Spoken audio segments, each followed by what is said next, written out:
After his sudden death, the man confronted a suited figure claiming to be God. Though aware of how unfair it was, the man calmly accepted his fate. In response, God granted him 3 special powers to use freely in the next world. Awakening in a new land, the man embraced his new life with a smile and simple tools. He was welcomed by a cheerful girl named Chapeli. Life in the village began quietly but warmly. Reincarnation became a reality after dying in his 40s as a plain and forgettable man. Now reborn as a young villager named Vibalfasani, nicknamed Bay, he lives with his little sister, Chapel. Though rural life lacks conveniences like gas and water, Bay quickly adapts to the rustic routine. The sky clears, and with a smile, Bay embraces the peaceful rhythm of his new world. Before breakfast, he sets out for morning chores, eager to contribute to village life once again. Bay greeted his mother while discussing the fertile condition of the field, now overgrown with weeds. He checked on the goats and decided to help the injured one enjoy the fresh air. Moments like this reminded him how useful his reincarnated abilities could be in daily life. With ease, he lifted the goat, demonstrating his superhuman strength, one of the powers granted to him. Carrying the animal casually, he strolled along, drawing admiration for his unnatural strength from nearby villagers. Beiji reunited with Ferial, a returning adventurer apprentice who had just come back from burial. She expressed frustration over his habit of treating her like a child, despite being younger. Her irritation grew as Beiji teased her about childhood memories she wanted to forget. Despite appearing 15, Bei's retained memories made peers feel more like younger siblings, or even daughters. Feeling awkward and confused, he decided to head home, greeted warmly by his little sister. Bei noticed the meal Chapel prepared and asked about their younger brother Tuta, who hadn't returned. Tuta arrived with a rabbit, proudly fulfilling his role as the family's main meat hunter. Chapel reminded them they already had plenty of meat and suggested sharing with the village pharmacist. Tota eagerly asked for a magic lesson, reminding Bei of his forgotten promise to teach them. Reflecting on his powers, Bei recalled the remaining 2 abilities granted were both magic-related. Among his gifts, Bei possessed limitless magical ability, granted by the god without restriction or constraint. Using that power, he created durable stone fences, impressing his siblings with simple, yet effective spells. Tuta, inspired by Bei's strength and kindness, dreamed of becoming just as dependable one day, eager to learn. The 2 asked for guidance, prompting Bei to suggest practicing without fear. Confused by his vague advice, they stared blankly, unsure what control even meant. Bei realized the kids didn't understand the concept of control, and struggled to simplify his explanation, rather than overthink it. He encouraged them to imagine something, and simply try casting again. Chapel excitedly showed her dual element spell, surprising everyone with her natural magical talent. Even Tuta, though younger, displayed strong wind and lightning abilities, far beyond expectations. Pleased by their progress, Bei acknowledged their growth, feeling he had nothing left to teach. Bei demonstrated basic magic control, showing how changing the image in one's mind altered the result. He assigned specific training tasks. Chapel would draw a square in mid-air, and Tuta would create wind. After providing an example, he encouraged them to mimic the spell using their own power. Tuta responded enthusiastically, promising to give it his all without overexerting himself. As training paused, Bei left them to practice, returning to handle his remaining responsibilities. Through practice, children without grimoires develop their own magic styles by visualizing and refining internal images.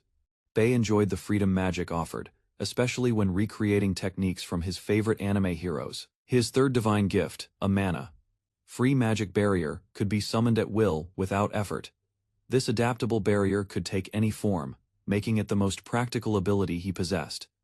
Aware of its danger, he chose to keep this power secret, even from those outside family. Chapel called Bei for lunch, reminding him to join the family meal as she came downstairs. While gathering supplies, Bei asked her to cook deer stew for Grandma and prepare meat portions. Before leaving, he told Chapel and Tutoda to protect the village using magic if needed. Using a wagon, Bei headed to Colony, the central village area, far from his mountain home. On the way, he met Salaberry, a refined village girl who greeted him with her usual sass. Salaberry insisted on joining Bei to Colony, masking concern with a bold, demanding attitude. During the wagon ride, Beiji mentioned Ferial's return, prompting a quiet reaction from Salaberry. Her vague response left Bei puzzled, especially since the 2 girls were supposed to be friends. Unsure how to interpret her mood, he reflected on how hard it was to read girls. He sighed. Realizing all his childhood friends Fariel, Salaberry, and Talala were considered the mountain's three beauties, Bae asked why Salaberry was heading to colony, and she proudly claimed it was for work. He teased her about studying, which quickly triggered her suspicion that he was thinking something rude. She claimed to have finished reading, but Bae clearly doubted her answer. Questioning her sincerity, gently, he reminded her to study consistently. Just a little each day could lead to progress. Embarrassed yet honest, Salaberry admitted her desire to become as smart as Bae one day. Salaberry grew frustrated as Bae laughed, accusing him of mocking her dislike for studying. Worn out by the teasing and noise, Bae sighed at how lively the day had become. Looking up at the sky, he accepted that his peaceful life wouldn't stay quiet for long. Bae arrived at Kalea Colony, unsure how he'd spend his days in the peaceful settlement. Chores quickly filled his schedule, delivering goods, supplying firewood, and checking on apprentice adventurers. Salaberry interrupted, urging him to take a break and accompany her on a shopping trip. Rather than accept, Bae pointed out her neglected duties and reminded her to prepare for her job. Their argument paused when the general store grandma called for Bae's help, and he willingly stepped forward. Bae quickly dodged Salaberry's request, claiming urgent business and leaving her frustrated at his sudden escape. Inside the store, Grandma asked for extra meat, hinting at something unusual happening recently. She explained the broken ship had anchored nearby, its crew buying food in bulk. Though mildly concerned, Bae noted the short time frame and decided it wasn't an issue yet. Still, he questioned the logistics, estimating 30 men aboard and wondering how they're all being fed. Bae explained the village's food supply could run out if the ship crew overstayed their welcome. He warned that ignoring the issue might cause conflict between struggling villagers and the visiting crew. Alarmed by the risk, Grandma dashed out, determined to take action before things got worse. Bae sighed at her impulsiveness, then decided to check the harbor himself just to be sure. Reaching the coast, he was surprised. The ship wasn't nearly as large as he had imagined. Bae was stunned by the sheer size of the ship, large enough to resemble an island. Noticing the marked crates, he identified the name, Bazivador Company, a powerful and elite merchant group. He sighed, realizing the situation involved another influential figure with ties beyond ordinary noble power. The village chief appeared suddenly, urging Bae to follow without question for an urgent discussion. Apparently, Grandma had already pressed the chief to negotiate her energy and resolve still unshockably fierce. Baby was greeted by Legier, a smiling representative from the powerful Bazivador Company. The village chief praised Bae's talents, hoping he could handle the unexpected negotiations himself. Without hesitation, Legier requested that Bae hand over his horse to the company. Baby was stunned by the bold demand, but Legier assured him compensation would be provided. He silently fumed, realizing the man underestimated him and saw the village as something to buy. Bae demanded 100 gold coins, making it clear he wouldn't accept anything less for his horse. He calmly explained the price, justifying the cost based on his livelihood and tax obligations. His confident reasoning highlighted the real impact such a loss would have on his daily life. Legier grew flustered, but a voice interrupted. His superior appeared to scold him for emotional weakness. Barry von Bazivador, the company's intimidating leader, stepped forward and offered an apology with a composed smile. Bae casually responded to the merchant leader, asking if the horse deal still stood. Suddenly, the confident leader bowed his head, desperately begging Bae for help. He admitted the company's survival depended on outside aid, no matter how humiliating the request. Despite his surprise, Bae acknowledged the man's humility and agreed to lend his knowledge. With time running short before nightfall, both parties prepared to continue the discussion elsewhere. Bae invited Barivon to stay the night, and the merchant gladly accepted the generous offer. The guest was stunned. He hadn't expected such luxurious accommodations in a rural village. Dinner surprised him further. The gyoza left a lasting impression on his seasoned palate. He admitted the crew overspent on supplies after long months at sea with limited food. Understanding the issue, Bae requested restraint, next time to avoid upsetting the village's delicate balance. Bae shifted the conversation, asking whether the ship's damage extended below the waterline. He found it odd that such a heavily damaged ship could still function after so long. Jokingly, he credited his knowledge to books and secretly, documentaries from his past life. After thinking it through, he estimated 3 days would be enough to fix the vessel. With confidence, Bae proposed a 5-day plan to solve every issue the crew was facing. Bae described his plan using layered magic barriers, confident they'd outperform traditional wooden repairs. Though intrigued, Barivond admitted he couldn't grasp all the details and asked how to repay him. Bae reassured him, hinting that the merchant might be able to help in his own way. He pointed out the tax hike by the new lord, suggesting Berryvond intervene for the villagers' sake. With a smirk, Bay approved the idea, joking that Berryvond's version of thorough might exceed his own. Berryvond was amazed that Bay completed the repair in just 5 days, exactly as promised. They exchanged farewells with a firm handshake, parting on good terms as trusted friends. Shortly after, someone noted how unusual it was for Beatty to befriend such an older man. At the harbor, Bae ran into Nerephilia, the guild receptionist, who stopped by while shopping. She warned him about increased goblin sightings near Asaraki Mountain and the caravan attack threat. Bae promised to hunt goblins soon, though Nerephilia warned him not to overdo it. While thinking about the threat, he spotted Tauta heading toward the dangerous mountain path. As Bae approached, cloaked strangers suddenly appeared and apologized for trailing the boy. One of the robed figures addressed a companion, seemingly recognizing someone named Vibel Fakfani. Bae admitted his identity, cautiously asking who the unexpected group actually was. The robed strangers introduced themselves as Allitera, Salela, and Vanis. Takala, their leader, revealed they were part of a C-rank party called Light of Darkest Night. Rather than visit the nearby inn, they wished to stay at Bae's house and offered to pay. Bae smiled and proposed a trade lodging in exchange for their adventure stories. Takala and her party cheerfully agreed, promising to share every detail until his curiosity was satisfied. Allitera stood calmly at the doorway, quietly welcoming the guests into Bae's home without hesitation. Bae grabbed his sword, ready to head out for goblin hunting, as threats increased nearby. Despite protests from the girl, he reminded her of chores, ignoring her pleas to tag along. Arriving at the forest's edge, Bae stayed alert, wary of a potential large-scale goblin attack. A strange burning scent drifted through the air. He followed it cautiously, sensing danger up ahead. Explosions erupted. Bae shielded himself immediately, realizing too late someone had triggered a trap. Bae rushed toward the sound and spotted someone thrown violently through the trees ahead of him. He found Tuta injured on the ground, barely conscious, whispering about an unknown attacker. A dark figure emerged from the trees, mocking them both, and promising their death without hesitation. The attacker introduced himself dramatically as Rick Sama, flaunting confidence and power with a theatrical pose. Bae watched cautiously, realizing Rix was behind Tuta's injury and too dangerous to underestimate. Bae observed the arrogant attacker with suspicion, questioning whether he was anything more than a goblin. Mocking whispers followed as he and Tuta casually discussed the enemy's brute force approach and magic. Rix exploded in rage, shouting threats and vowing to crush them for their insolence, remaining composed. Bae launched forward, shattering the ground and advancing with overwhelming force. Rix flew back from the impact, stunned by Bae's sudden, crushing counterattack. Bae stood unfazed, watching Rix slam into his barrier without the slightest bit of caution. Tuta expressed concern. If Rix had allies, the village might be overwhelmed by sheer numbers. Considering the threat, Beatty decided to entrust the situation to more capable hands going forward. At a nearby home, 3 women reacted with surprise upon hearing they'd been given a quest.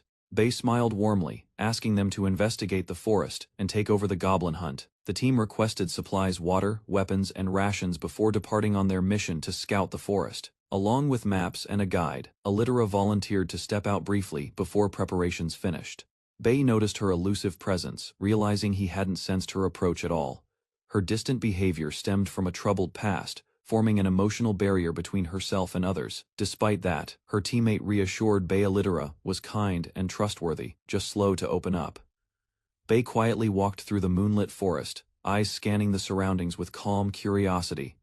Allitera moved silently ahead, her cloak blending into the glowing woods filled with scattered herbs. He greeted her with a smile, casually explaining his presence in the forest at night.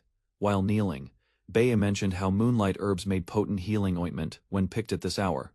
Holding a leaf, he revealed his intention to make medicine for the injured Tuta. Bae knelt in the grass, surprised, when Allitera pointed out the herb he chose wasn't suitable. She calmly recommended another combination, one for boiling, one for flavor to better heal Tuta's wounds. The remedy came from her family's tradition, and she confidently vouched for its effectiveness. With a gentle smile, Allitera expressed quiet satisfaction in being helpful. Sitting under the moonlight, Bae admired her insight and asked to call her by name. Allitera turned away, revealing her dislike for her own name and the burden it carried. She quietly explained that Allitera meant raven black darkness in the ancient elvish tongue. To elves, her black hair marked her as cursed and ill omen she could never escape. She admitted being a half-elf, believing isolation was best for both her and Bae. Ignoring the prejudice, Bei softly admired her hair, surprising her with unexpected kindness. Bei responded without hesitation, reducing Alitera's identity to something far simpler than she expected. He reassured her that her past didn't define her, and her friends accepted her. His sincere words caught her off guard, especially when he called her beautiful. She grew flustered, warning him not to tease his elders, though clearly moved by his honesty. The next morning, Alitera timidly greeted Bei, her demeanor now slightly more open than before. Alitera entered the room, flustered by teasing remarks as others joked about her bond with Tuta. Tuta smiled brightly, thanking her for the herbs and happily, reporting his pain was gone. She returned the smile warmly, expressing her gratitude for his words and cheerful recovery. Alitera touched her chest, feeling lighter as she recalled Bei's encouragement to hold her head high. Standing with new confidence, she thanked Bei sincerely, eyes filled with quiet strength and clarity. In a quiet village, metal clanged from Bei's workshop where he crafted weapons in secret. Visitors were shocked by his skill, amazed that someone so humble forged blades better than stores.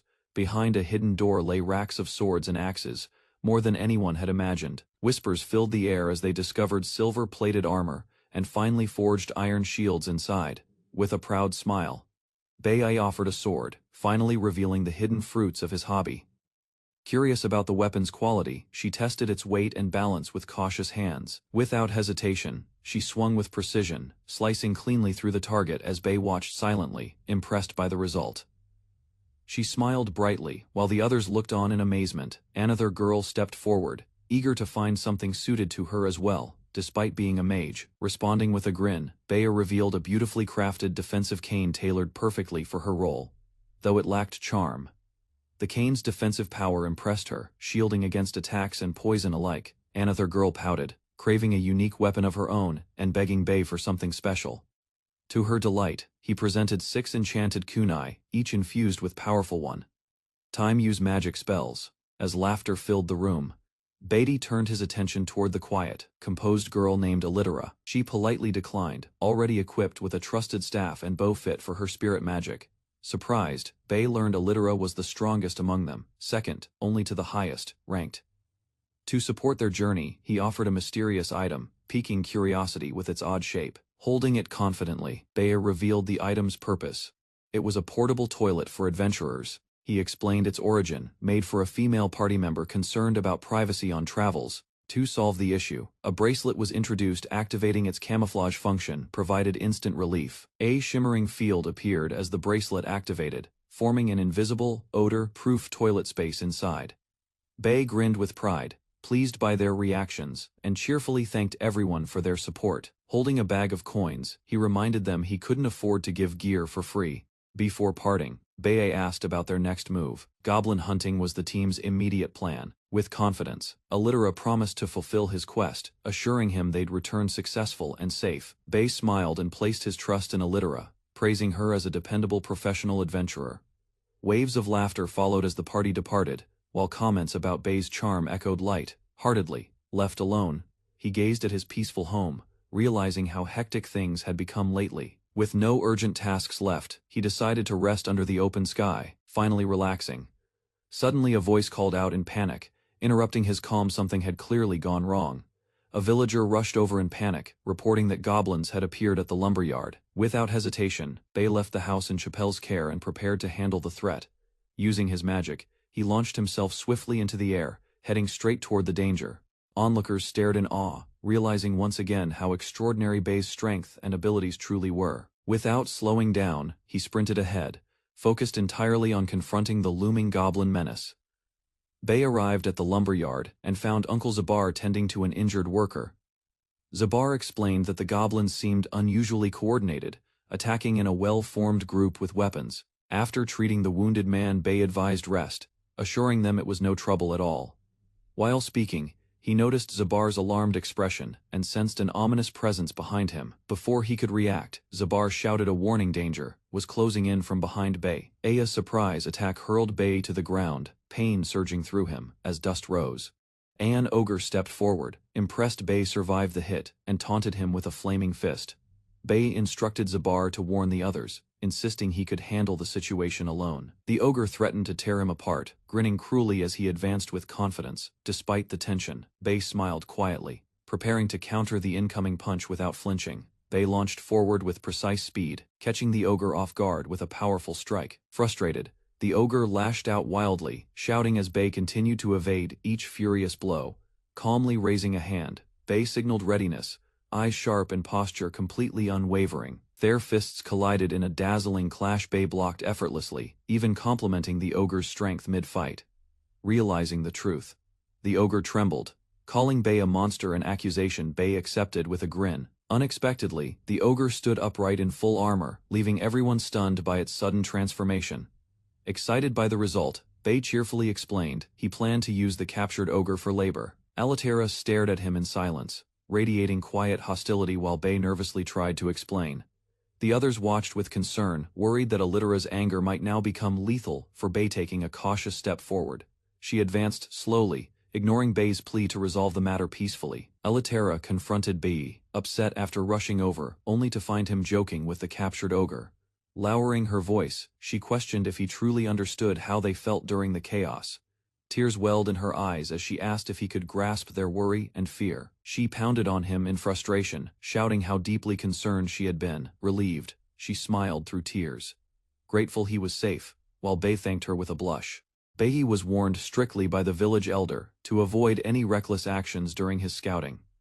Before departing, he promised to return before dark, though everyone sensed the rising tension. Rumors about monsters lurking near the village spread rapidly, causing unease among the residents. Despite patrols by Alitera's team and other adventurers, the threat persisted beyond their efforts. Villagers remained anxious, their safety uncertain.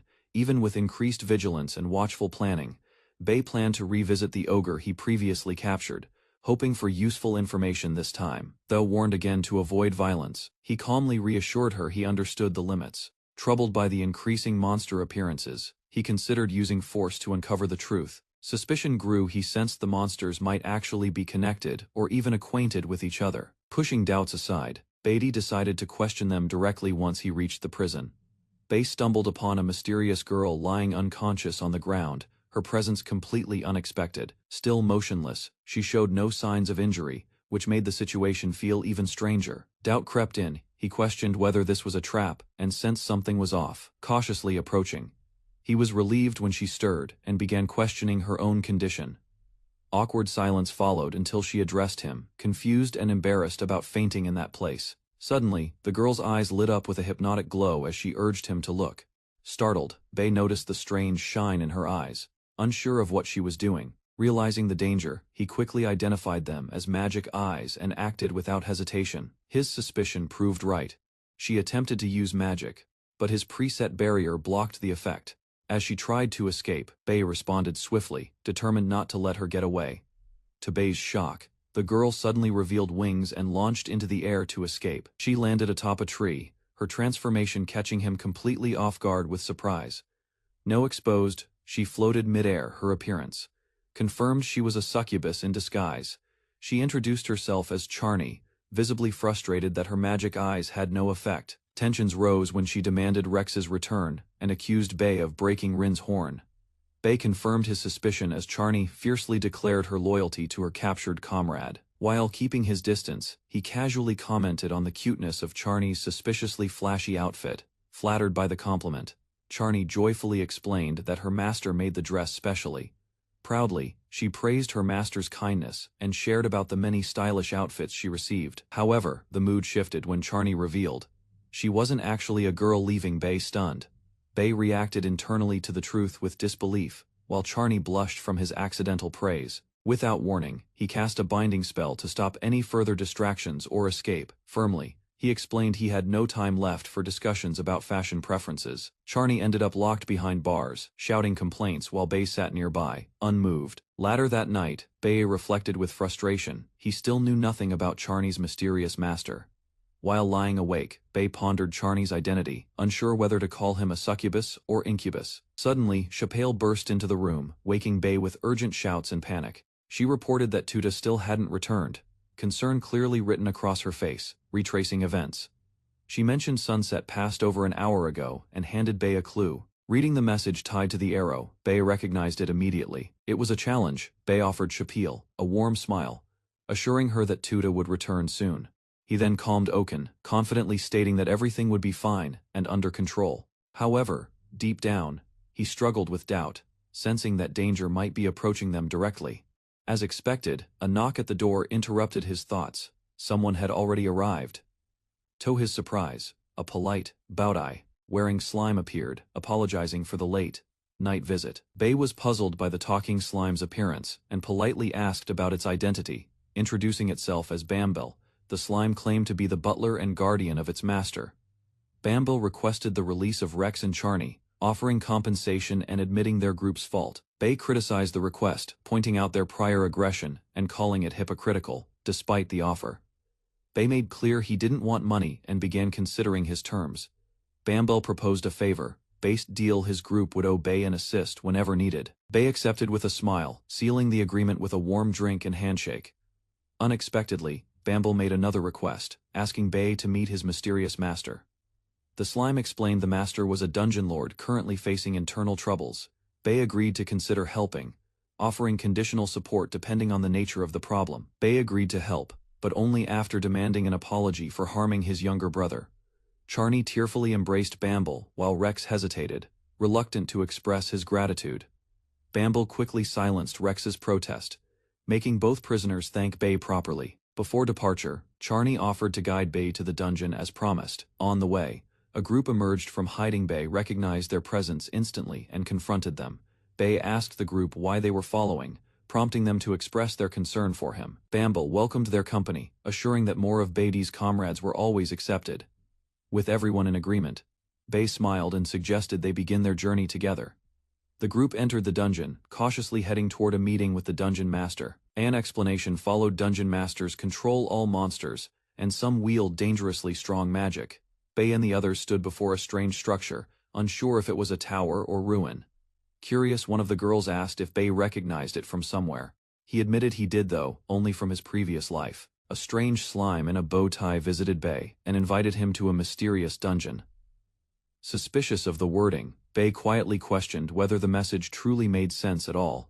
He tried rationalizing the situation, wondering if he had misheard the word entirely. Apologizing to his startled companion, Bei followed the slime deeper into the unexpected destination. Arriving at a Toki mansion, he realized it was no dungeon, just a peculiar misunderstanding. Bei was surprised to meet Kyuko, a cheerful woman claiming to be the mansion's gatekeeper. With a confident smile, she revealed her origin as a homunculus created by the master herself. Curious guests gathered, shocked to see such a rare being casually working as staff. One companion warned Bei to stay alert. The mansion's true master was not easily handled. Despite the warning, Bei sensed powerful magic and knew the homunculus creator wasn't to be underestimated. Bei entered a cluttered room while the slime searched for its elusive master among the mess. A joyful cry echoed as a young boy named Tuta suddenly ran toward Bei, calling out.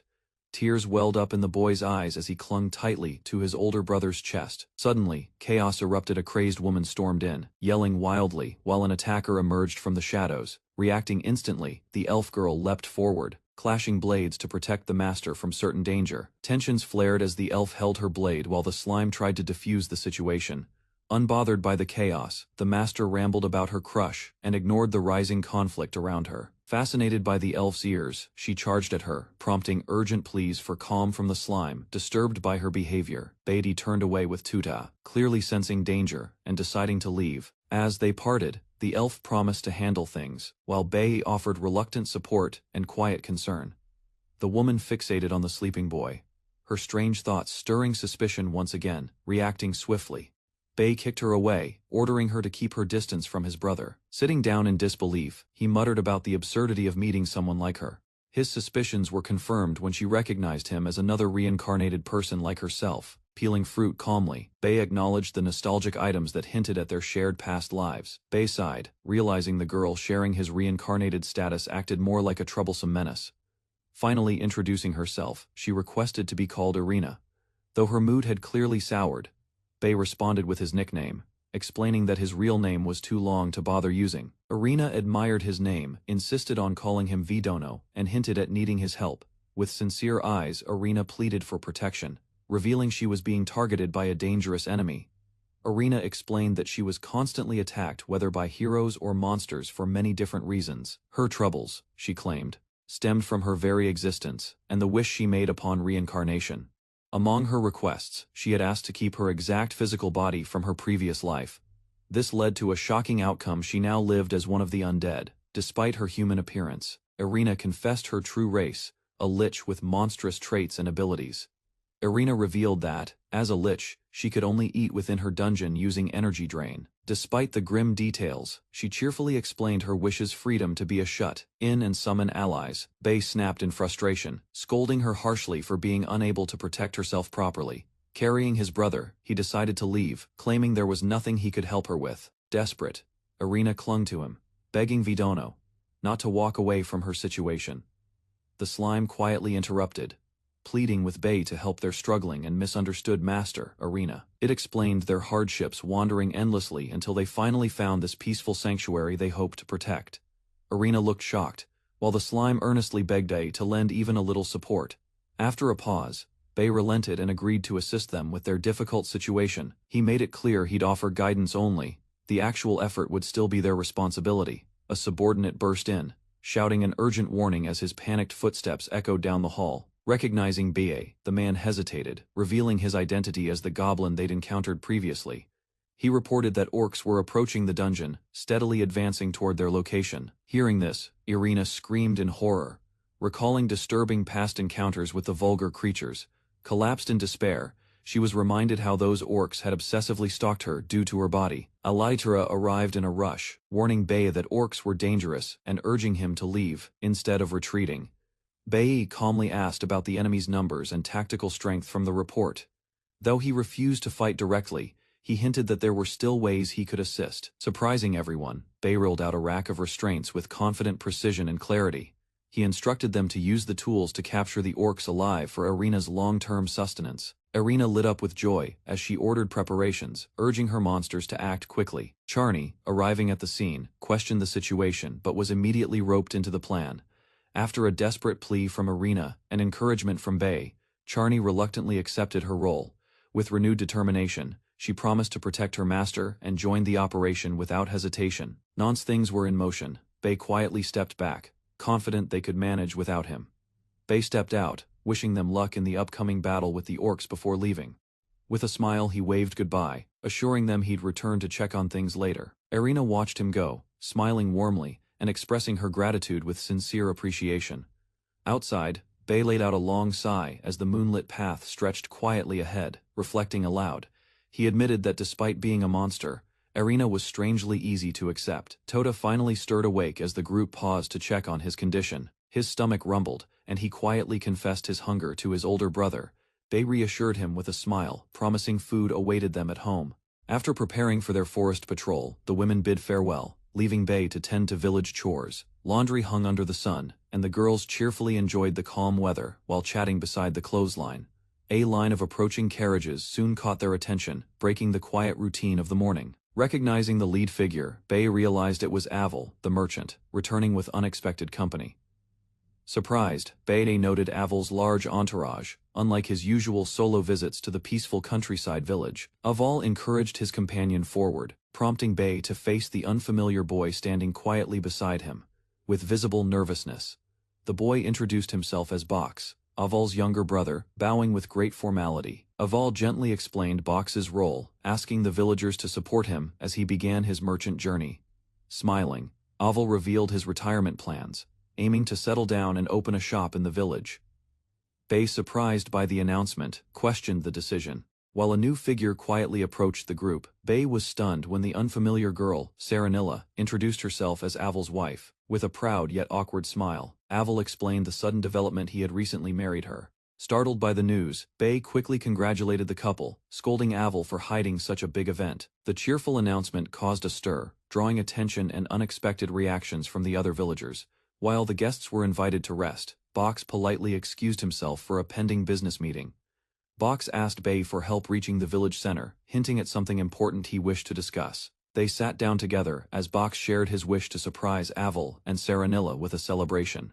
Deeply touched, Bae agreed to help and suggested planning something grand to honor their relationship. Plans quickly expanded, organizing a wedding, making a dress, and inviting the entire village for a joint party. Spotting Talala nearby, Bae called out, hoping she could assist in making the surprise possible. Bae asked Tola for a favor, crafting a bridal dress quickly for Aval's surprise celebration. Enthusiastic, Talala agreed instantly, confident she had the perfect material ready for the task. Box remained curious about the tailor, and Bae assured him she was a skilled childhood friend.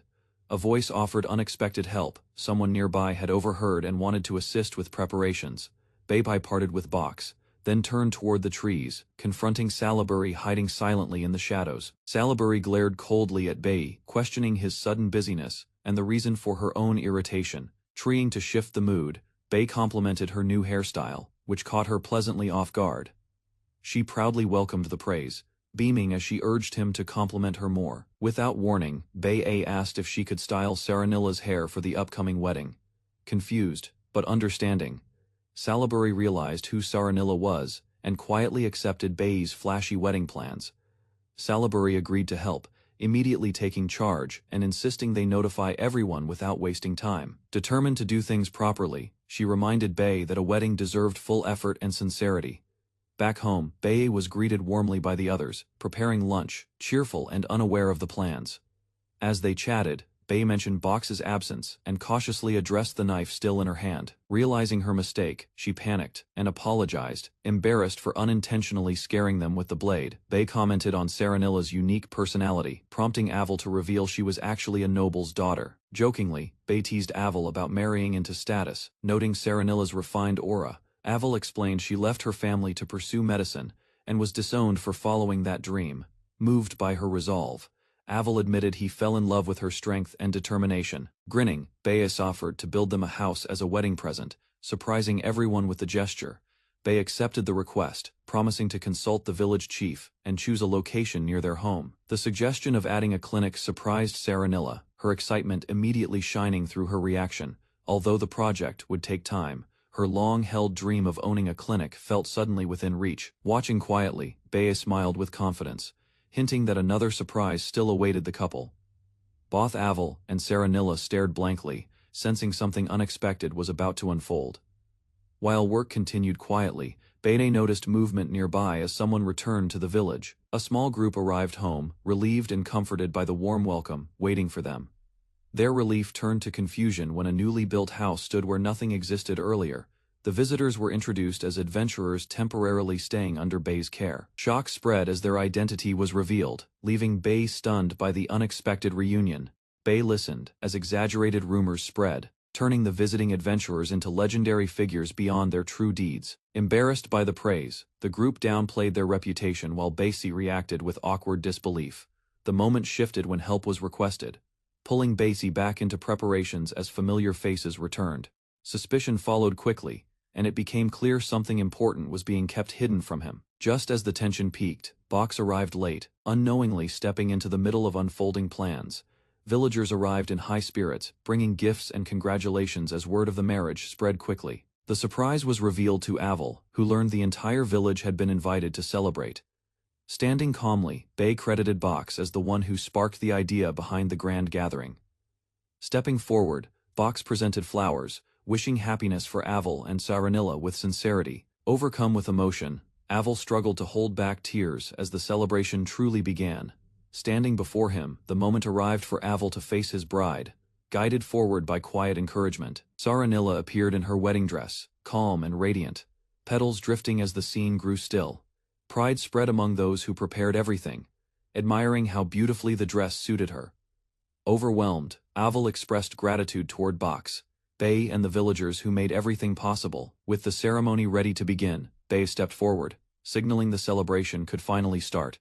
As petals fell, Aval and Saranilla embraced, their wedding celebration beginning with shared joy together. Inside the unfinished house, Bae helps organize supplies, as Aval carries boxes with quiet enthusiasm. Other helpers arrange stacks and plan placements, turning scattered materials into an orderly workspace together. Days later, the completed home stands proudly, marking a fresh start after their recent marriage. Attention shifts toward future plans as Bae reviews layouts for shops and clinics ahead today. Despite minor setbacks, patience remains, showing progress will come slowly but steadily for everyone there. Calm returns as Bei surveys the scattered goods, realizing organization still needs patience and steady effort. Curiosity draws attention toward unusual books, noticing their careful placement and unfamiliar protective coverings. Inspection reveals special treatment on the pages, suggesting preparation for handling water or harsh conditions. A new business idea takes shape, linking trade ambitions with specialized customers near the harbor. Practical agreements follow, as Bei accepts gradual profits while supporting an unconventional merchant plan. Optimism grows as Bei considers shared profits, recognizing the unusual books could attract rare customers. However, concern emerges when Bei reflects carefully, realizing a serious obstacle still remains unresolved. Attention turns toward the mermaid world, where ongoing conflict threatens stability beneath the sea. Wider circumstances become clear, showing hostile nations, shifting alliances, and rising military control underwater. Despite distance from battle zones, uncertainty lingers, forcing careful planning around trade near the harbor. Doubts surface as plans stall, making business prospects uncertain and pushing Bei toward risky alternatives. The journey leads to the harbor hut, revealing a structure designed partly beneath seawater there. Preparation continues as concerns fade, suggesting a solution involving underwater dealings is already forming nearby. Unexpected figures appear from the sea, introducing unfamiliar beings whose presence raises immediate caution slowly. Tension rises when their strange behavior confirms danger, signaling that trade may invite serious trouble. Trouble becomes obvious as hostile figures approach, forcing Bei and his companion to react quickly. Sudden attacks erupt, turning the harbor chaotic and leaving escape as the only immediate option. A desperate plunge follows, sending both into the sea despite serious limitations and rising danger. Underwater safety is secured when a protective method allows survival beneath the surface briefly. Even then, pursuit continues relentlessly, proving the situation will not end without further confrontation. While fleeing underwater, Bei searches for refuge, guiding them toward a nearby military residence. Sudden impact strikes during the escape, leaving Bei injured as danger interrupts their path. Recovery begins slowly, awareness returning while pain confirms the damage taken moments earlier. Unexpected help arrives when a mermaid appears, revealing concern and responsibility for the incident. Introductions follow calmly, marking the start of cooperation as they move deeper toward safety together. Concern spreads as Beatty realizes pursuit continues, with enemies still tracking their movements underwater nearby. Urgency rises when danger is explained, making retreat toward land seem like the safest option. Revelations emerge about an invading empire, confirming the threat extends far beyond a simple chase. Attention shifts toward Baby's involvement, raising questions about why powerful forces target him. Specifically, gratitude follows, as past assistance is acknowledged, showing his support altered the balance of war. Information becomes clear as the Empire targets Bae, tracing the powerful equipment back to its source. Understanding settles in, confirming the pursuit is deliberate and carefully planned by enemy forces. Guilt overwhelms the Mermaid Guardian, burdened by failure to protect the assigned location. Reassurance follows, shifting focus towards survival and preventing the situation from escalating further. Resolve forms as Bae considers driving the Empire away, despite overwhelming numbers and looming danger. Calm confidence replaces fear, as Bae reveals he never planned direct confrontation from the start. Instructions are given quietly, sending others into hiding while danger gathers nearby underwater. Trust grows among companions, as familiarity with Bae's thinking reassures those watching him closely.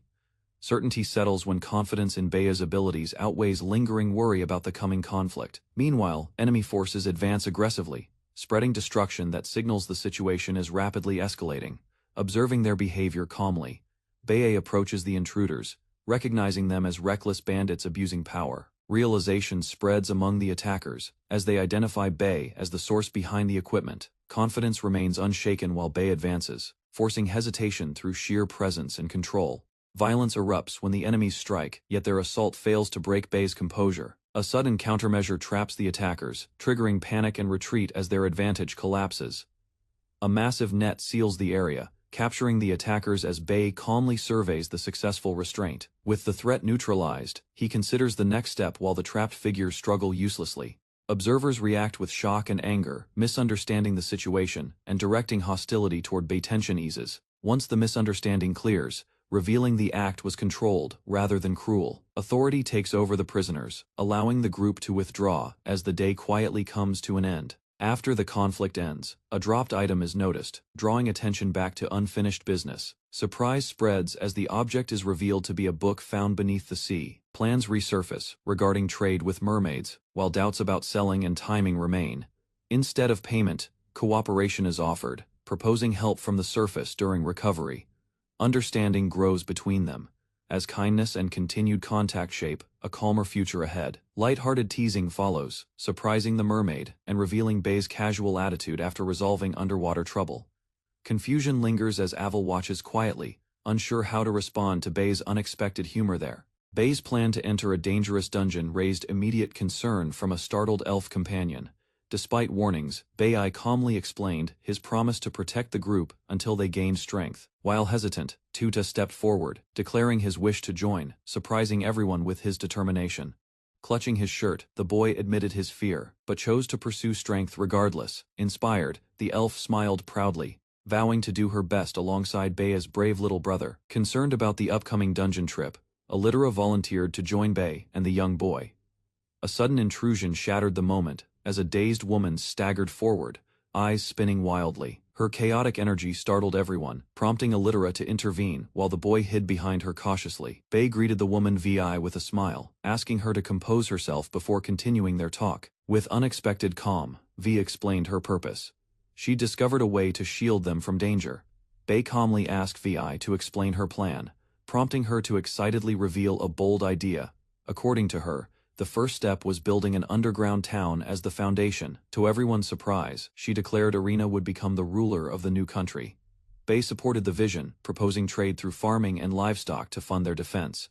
His suggestion included building a tunnel to the port and partnering with mermaids for trade. Vi reacted with dramatic shock to the mermaid tunnel plan, likening it to anime scenarios.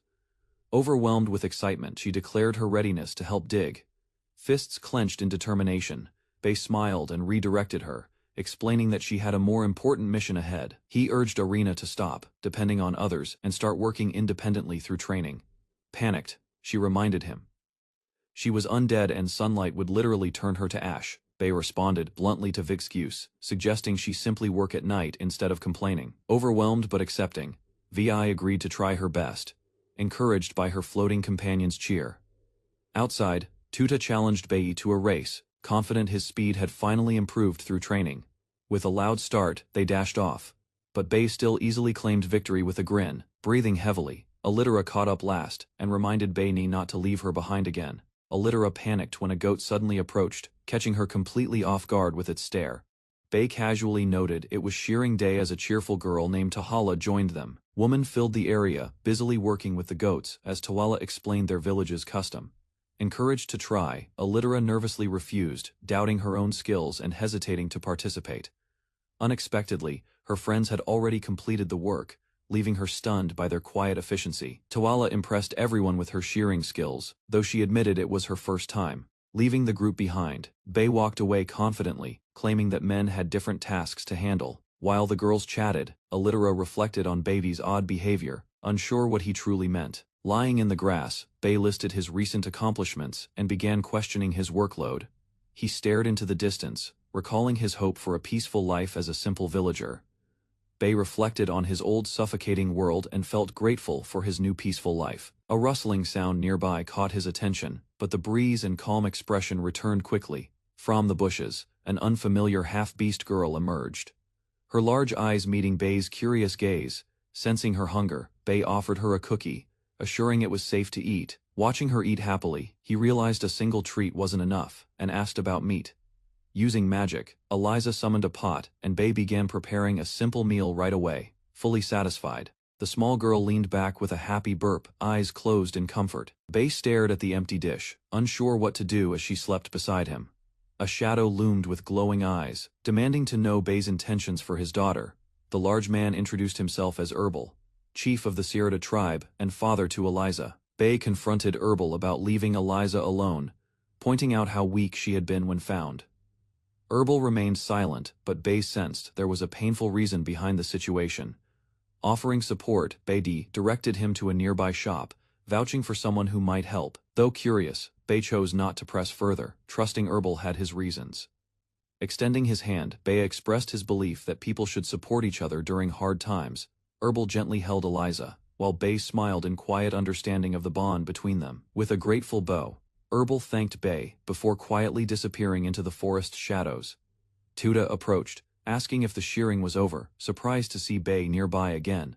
Noticing the setting sun, Bay suggested it was time they both headed back home. With a playful grin, Bay proposed another race, instantly lighting up Tuda's eager expression. Stars streaked above as Tuda dashed ahead, determined to win this time against Bay's challenge. Chappelle eagerly pulled Bay along the grassy path, her excitement impossible to contain or resist. They greeted familiar villagers while announcing their goal, gathering plera fruits together on a short trip. Despite its sour taste, the rare fruit becomes delicious jam. It only grows on uninhabited islands. Reaching the island raised concerns. Flying with Chappelle wasn't an option, but another method was ready. A large dragon named Rukuku appeared before them, startled. The villagers realized this was their ride. Bay explained how the dragon often helped him carry cargo across to the remote island. With Chappelle urging him on, he bid farewell to the villagers and turned to leave. The dragon soared high into the sky. The villagers watched, impressed by the children's courage. Chappelle beamed beside BT as the island neared. They soon touched down on soft ground. Before exploring, Bay warned her to stay alert. Unknown dangers might still be waiting ahead. Bay followed behind, reflecting on Chappelle's energy. Her tomboyish nature often caught him off guard. She suddenly stopped, eyes wide. Something unusual had appeared beyond the trees, drawing her full attention. A strange vessel rested by the water. Bay identified it hesitantly. It resembled a modern submarine. Suspicion grew. Scattered objects and modern items hinted someone might be secretly living on the island. Their exploration halted when a stranger appeared, weapon raised, demanding to know who they were. Bay stepped forward calmly, shielding Chappelle. A sharp glare showed he wasn't fazed by the threat. The stranger yelped and ran off, embarrassed after Bay shouted about his complete lack of clothing. Clothed and remorseful, the young man returned, apologizing sincerely for the earlier misunderstanding and sudden panic. He introduced himself as Bandu Taekru, a 16-year-old from Earth, stranded here under mysterious circumstances. Bay admitted he was reincarnated too, now living peacefully in this world under the name Bay. Bay brightened at the shared origin. He urged Taekru to speak casually, since they were peers. Taekru admitted it was lonely. Living off submarine rations, he had survived quietly on the island. Chappa lit up with excitement. Her focus had shifted entirely to the strange vehicle in question. Bay asked politely on her behalf. Taekru agreed instantly, amused by the girl's curiosity and energy. Warnings were given not to break anything. Taekru reflected on his odd wish choices with regret. Takeru explained his body couldn't use magic due to retaining his original form after reincarnation. Despite having fuel and electricity, the submarine's repair function still refused to activate as expected. Bay found it odd. A gift from God should have worked without issue if truly granted. Before they could reason further, the submarine floated skyward. Chappelle had apparently activated something with magic. Excited, she explained how a wall prompt led her to pour mana, triggering the lift. The mystery became clear. Both the submarine's movement and its repair functions relied entirely on magic. Taekru lowered his gaze, realizing everything he prepared was useless. Without the ability to cast magic, regret weighed on him. He had wished without considering the magical nature of this new world. Bay reassured him gently. Meeting allies here was a fortunate twist, not something to dismiss. A hopeful proposal followed. With confidence, Bay suggested they leave the island and start anew together. Bay smiled at the sky, reminding Taekru that the world held far more than despair. Hearing those words, Taekru slowly lifted his gaze, stirred by the warmth in Bay's tone. Chapel invited him to stay over, offering kindness in return for a peek inside the submarine. Gratitude softened his expression. After everything, he whispered a quiet but heartfelt thank you. The trio returned home, where Bay introduced their new guest, and warm welcomes greeted him inside. Taekru felt warmth as the household welcomed him.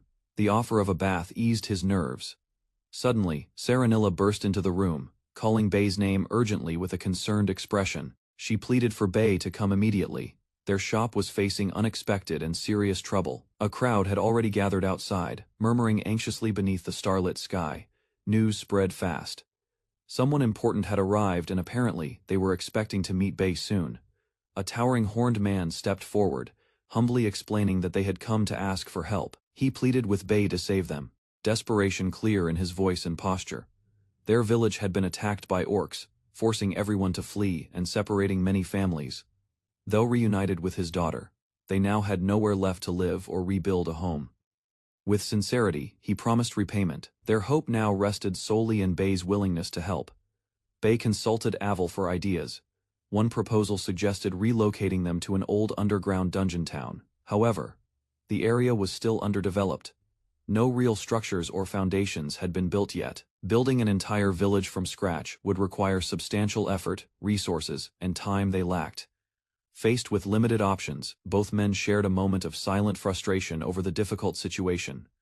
Despite everything, Takru brought food to support them, joining the effort without hesitation or complaint. Bei wished they had access to vast, unused land and suddenly recalled the uninhabited island.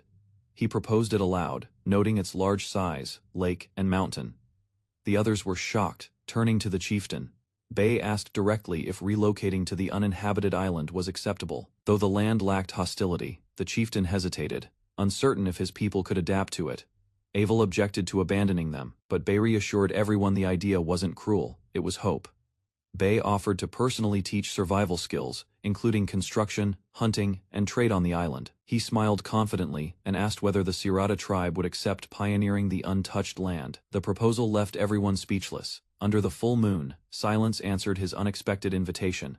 Eliza stirred beneath the tree's shade, eyes slowly opening to the morning sun above. He glanced toward the forest's edge and mentioned they should gather with the others after breakfast. His expression turned serious as he hinted at something important he needed to discuss, setting a tone of quiet urgency. Later, a cheerful villager stepped forward to introduce himself to the group. With a wide smile, he called himself Bei and welcomed everyone. The gathering began with Bei announcing the uninhabited island frontier project.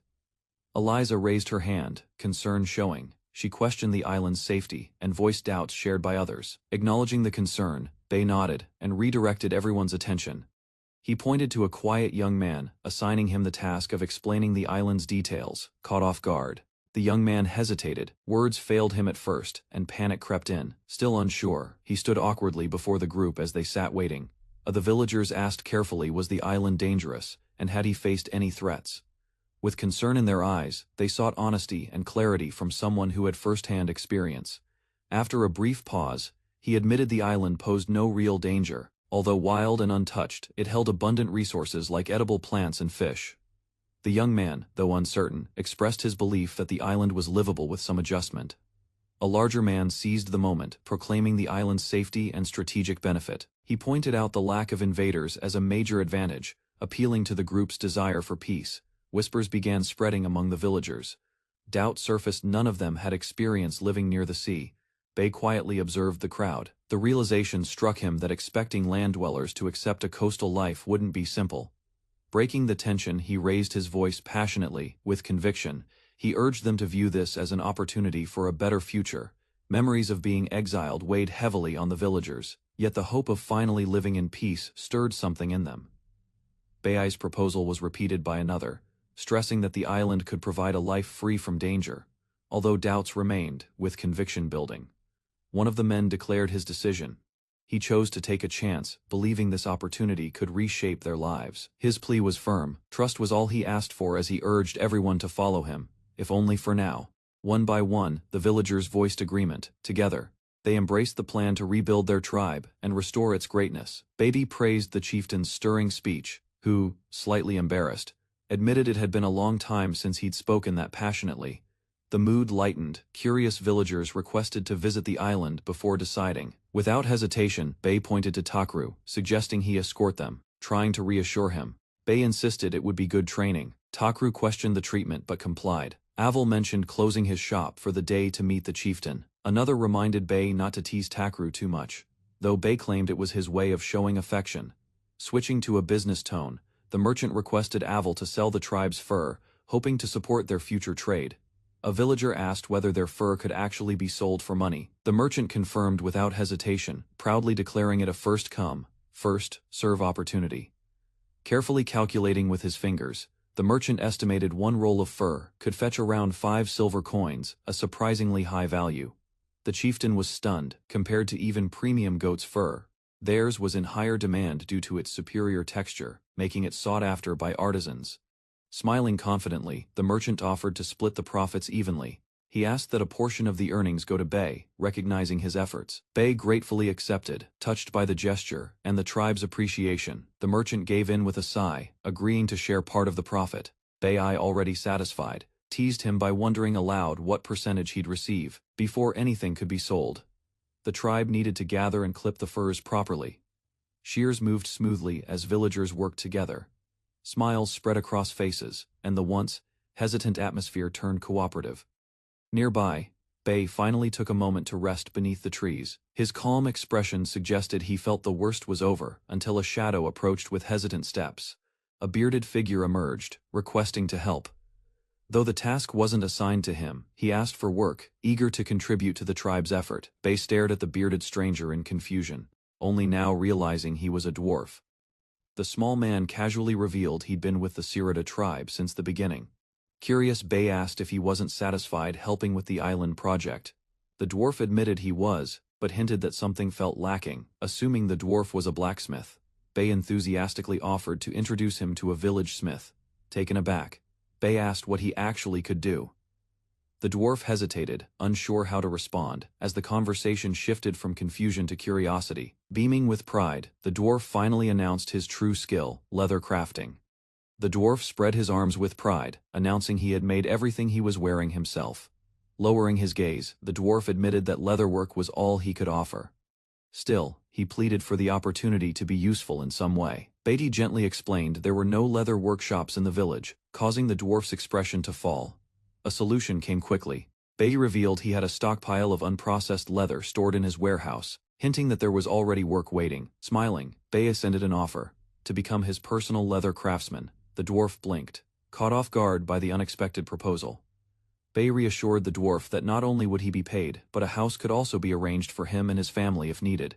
Tears welled up in the dwarf's eyes. He struggled to believe someone would go so far just for him. Bei's calm gaze and quiet affirmation silenced any remaining doubts. With firm conviction, Bei declared that he wanted the dwarf. Nearby villagers watched the emotional moment unfold. The heartfelt declaration caught them off guard. While the dwarf's face turned bright red, overcome with emotion, he accepted without hesitation. Clasping Bei's hands, he promised to become his personal leather craftsman with all his heart. Bei reassured the dwarf that not only would he be paid, but a house could also be arranged for him and his family if needed. The offer was sincere and generous. Tears welled up in the dwarf's eyes. He struggled to believe someone would go so far, just for him. Bei's calm gaze and quiet affirmation silenced any remaining doubts. With firm conviction, Bei declared that he wanted the dwarf, not just as a worker, but as someone essential to his vision. Nearby villagers watched the emotional moment unfold. The heartfelt declaration caught them off guard, while the dwarf's face turned bright red.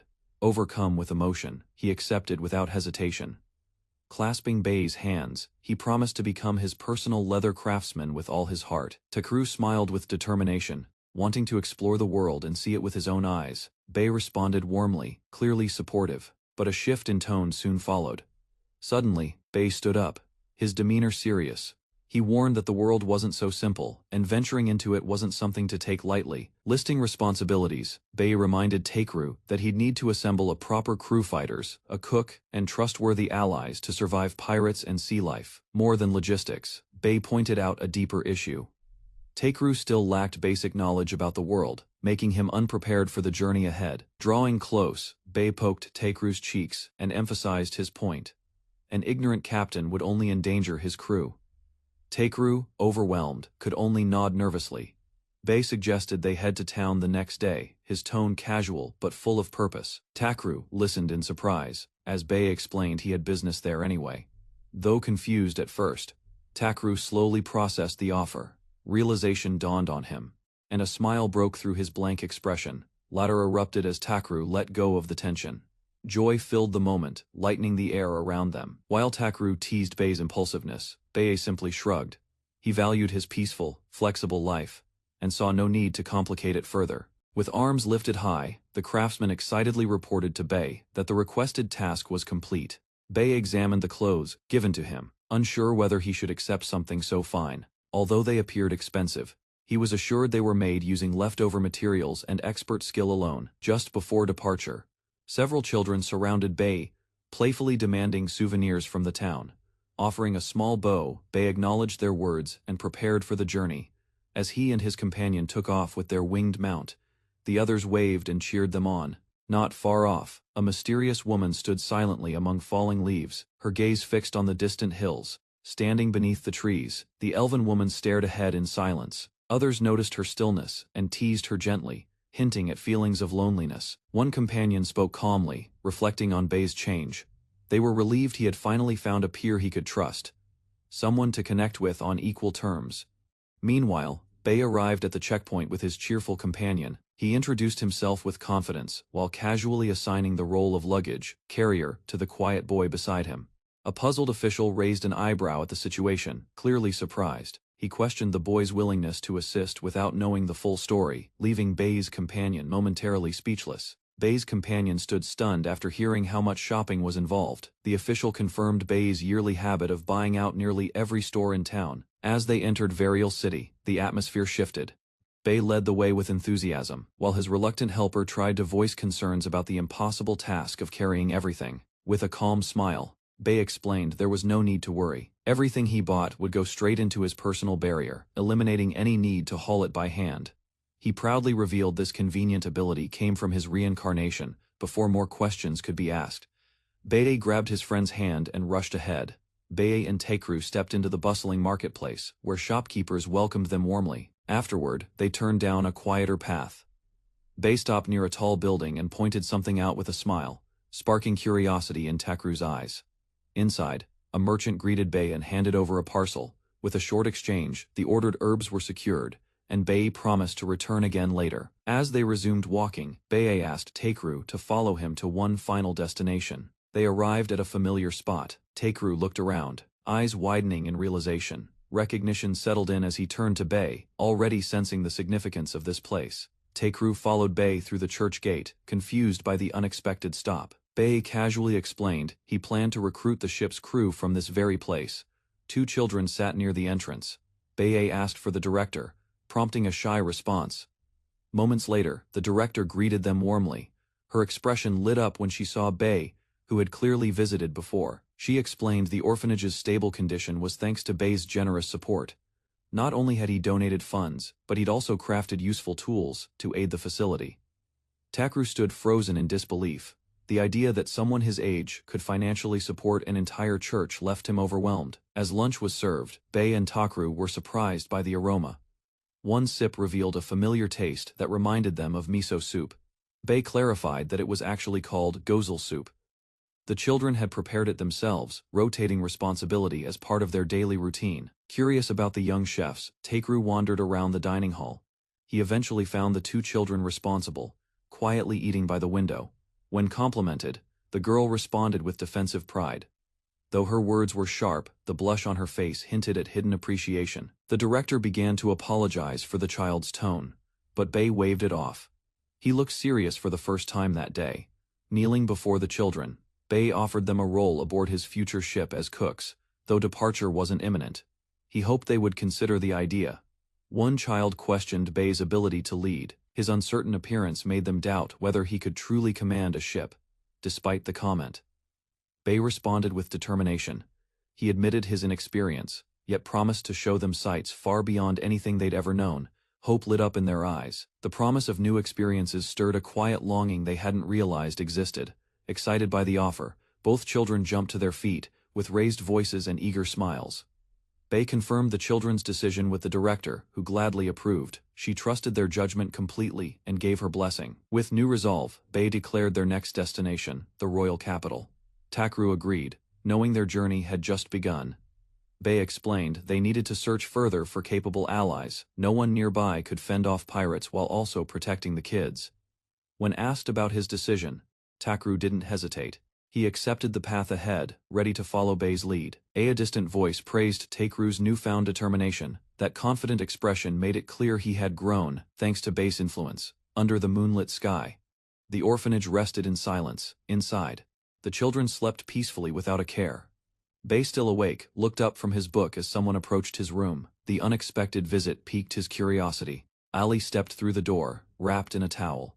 Her expression was calm as she asked for a moment to talk. She mentioned hearing about the upcoming trip to the royal capital with Takeru. Bei confirmed the plan with a nod. While explaining his intentions to search for strong allies, Bei extended an invitation. He asked if Ali would join them, hoping for her support on the journey ahead. Ali gently refused Bei's offer to join the journey. Her reason was clear: she remained an adventurer at heart. Though unsure of her future plans, she admitted she might leave while Bei was away. She wanted to express her thanks while she still could. A soft smile crossed her face. She recalled how much it meant when Bei called her black hair beautiful. His words had changed something inside her. For the first time, she could look ahead with pride. Bei respected her choice with a smile. Quietly, Ali reflected that he too had once been an adventurer, if only things were different. Bei gently told Ali she could return any time she felt lonely. His words caught her by surprise. He smiled and assured her that no matter what happened, he would always be there for her. Ali held back tears as she thanked him. Though younger, Bei's kindness left a lasting warmth in her heart. Bei and his companion walked calmly beneath the trees, discussing their journey to the royal capital. Instead of flying by dragon, they chose the sea route for practicality. With a map laid out, Bei explained their travel course in detail. Concern turned to shock when Bei revealed the reason. Control of the port had fallen into the hands of the mafia, making it too dangerous to approach. Realizing the depth of the issue, the companion expressed disbelief at the capital's current state. Suddenly, a dwarf appeared, panting from the run. He called out urgently, interrupting their quiet planning. The young dwarf nervously introduced himself, eyes wide with admiration. With enthusiasm, the boy begged to join the journey to the royal capital, offering to handle all the physical labor. Despite the sudden request, Bei gave a warm smile and accepted the proposal. The boy, introducing himself as Denko, lit up with joy and greeted Takeru with cheerful excitement from behind. The dwarf uncle shouted one last warning, reminding Denko not to cause any trouble during the trip. As the vehicle launched beneath the waves, Denko gazed around with awe. The underwater travel amazed him, his wide eyes reflecting the marvel of the journey ahead. The boat sliced through the waves at high speed, drawing awe from Denko. He shouted in excitement, amazed that Bei could even build boats. Bei encouraged Denko, pointing out that with earth magic and iron sand, dwarves like him could do the same. As the boat neared its destination, Denko eagerly promised to try crafting one back at the village. Just ahead, the royal capital finally came into view. The city of Slenviek rose beyond the water, its towering walls and majestic buildings leaving everyone speechless. Before doing anything else, Bei suggested cleaning the warehouse so they'd have a place to sleep. Denko confidently accepted the task of cleaning the warehouse. He promised to make it spotless by the time they returned. With the task delegated, Bei proposed heading to the port. Takeru reacted in surprise, remembering the earlier warning about the mafia's presence. Takeru hesitated, voicing concern about the mafia controlling the area. Bei acknowledged the risk but suggested a simple walk wouldn't cause trouble. To Takeru's surprise, the friend in question was Barvand, the president of a powerful trading company. As they approached the crowded waterfront, Takeru stared at the bustling port and wondered how Bei had formed such an unlikely connection with a man of Barvand's stature. While walking through the crowd, Bei was recognized by a smiling man who greeted him warmly. Apparently, Bei had repaired this man's ship in the past. Though surprised, Bei couldn't quite recall the encounter, asking plainly who he was. The man introduced himself as Lodger, a member of the Bazavador company. With the mention of their previous meeting, Beatty began to vaguely remember him. Asked whether Barvand was available, Lodger explained that the president was too busy to meet. After thinking it over, Lodger made a suggestion. Instead of regular sailors, he proposed hiring adventurer merchants. Takeru, slightly confused by the term, repeated it aloud. Lodger explained that adventurer merchants combined travel and trade, making them suitable candidates for ship crew. Without hesitation, Lodger offered to guide them to the usual gathering spot of these adventurers. They arrived near the docks, scanning the area. Something unusual caught Takeru's attention, as he pointed out a strange sight in the distance. Thick smoke filled the sky, a ship nearby had caught fire, and people were already fleeing the scene. Chaos spread as a woman shouted for help. Injured passengers were visible. Takeru and Bei stood frozen for a moment, alarmed by the sudden emergency unfolding before them. The injured man lay unconscious as his daughter cried out in despair. Bei and the others learned their ship had been attacked by pirates. Nearby citizens hesitated to help. A bystander explained that doctors only serve nobles, leaving commoners helpless in emergencies like this. Without a word, Bei stepped forward. His presence caught the girl's attention as he approached calmly and purposefully. He stood before her and offered to help, His voice was steady as he asked whether she wanted him to treat her father. Moved by his offer, she looked up with hope. Bei explained that he had some medicine and could likely stabilize the man's condition. Bei assessed the injuries carefully. The man's right arm was beyond saving, and amputation was the only option. Hearing that, the daughter snapped. Grabbing Bei by the collar, she screamed that her father's dream to sail would be crushed. Tears streamed down her face as she protested. Her father, once a proud adventurer, would never forgive losing his ability to sail. Bei didn't flinch. He calmly told her that while her pain was valid, nothing mattered more than saving the man's life. Suddenly, the injured man stirred. Struggling to speak, he addressed Bei, apologizing for his daughter's behavior. The girl froze, overcome by relief and guilt. Blarney introduced himself as an adventurer merchant. Aware of the consequences, he gave Bei permission to amputate his damaged arm, choosing life over pride. While the girl looked after her father, Bei agreed to examine the rest of the injured crew, turning to Takeru. Bei handed him a blade. With a firm expression, he told him they'd work together to handle the situation. Meanwhile, smoke still rose from the burning ship at sea, a grim reminder of the pirates' attack. Later, Bei met Legier and thanked him for his help during the chaos. Legier reassured him there was no need to apologize, understanding it had been an unavoidable emergency. Before leaving, Bei asked Legier to send his regards to Barvand. With a smile, Legier agreed and took his leave. Inside, Takeru sat quietly, visibly shaken from everything that had happened. Bei approached and gently asked if he could walk. They began heading back. Bei noticed Takeru's silence and asked if the day's events had stunned him. Takeru admitted it had, acknowledging how dangerous sailing truly was. Lowering his gaze, Takeru sighed. The chaos and near tragedy had left a lasting impression walking along the pier. Bei teased him about getting cold feet. Takeru admitted he was afraid, but fear wasn't the only thing holding him back. Takeru looked out at the sky, thoughts heavy. He wanted to grow stronger, not for himself, but to protect the people sailing with him.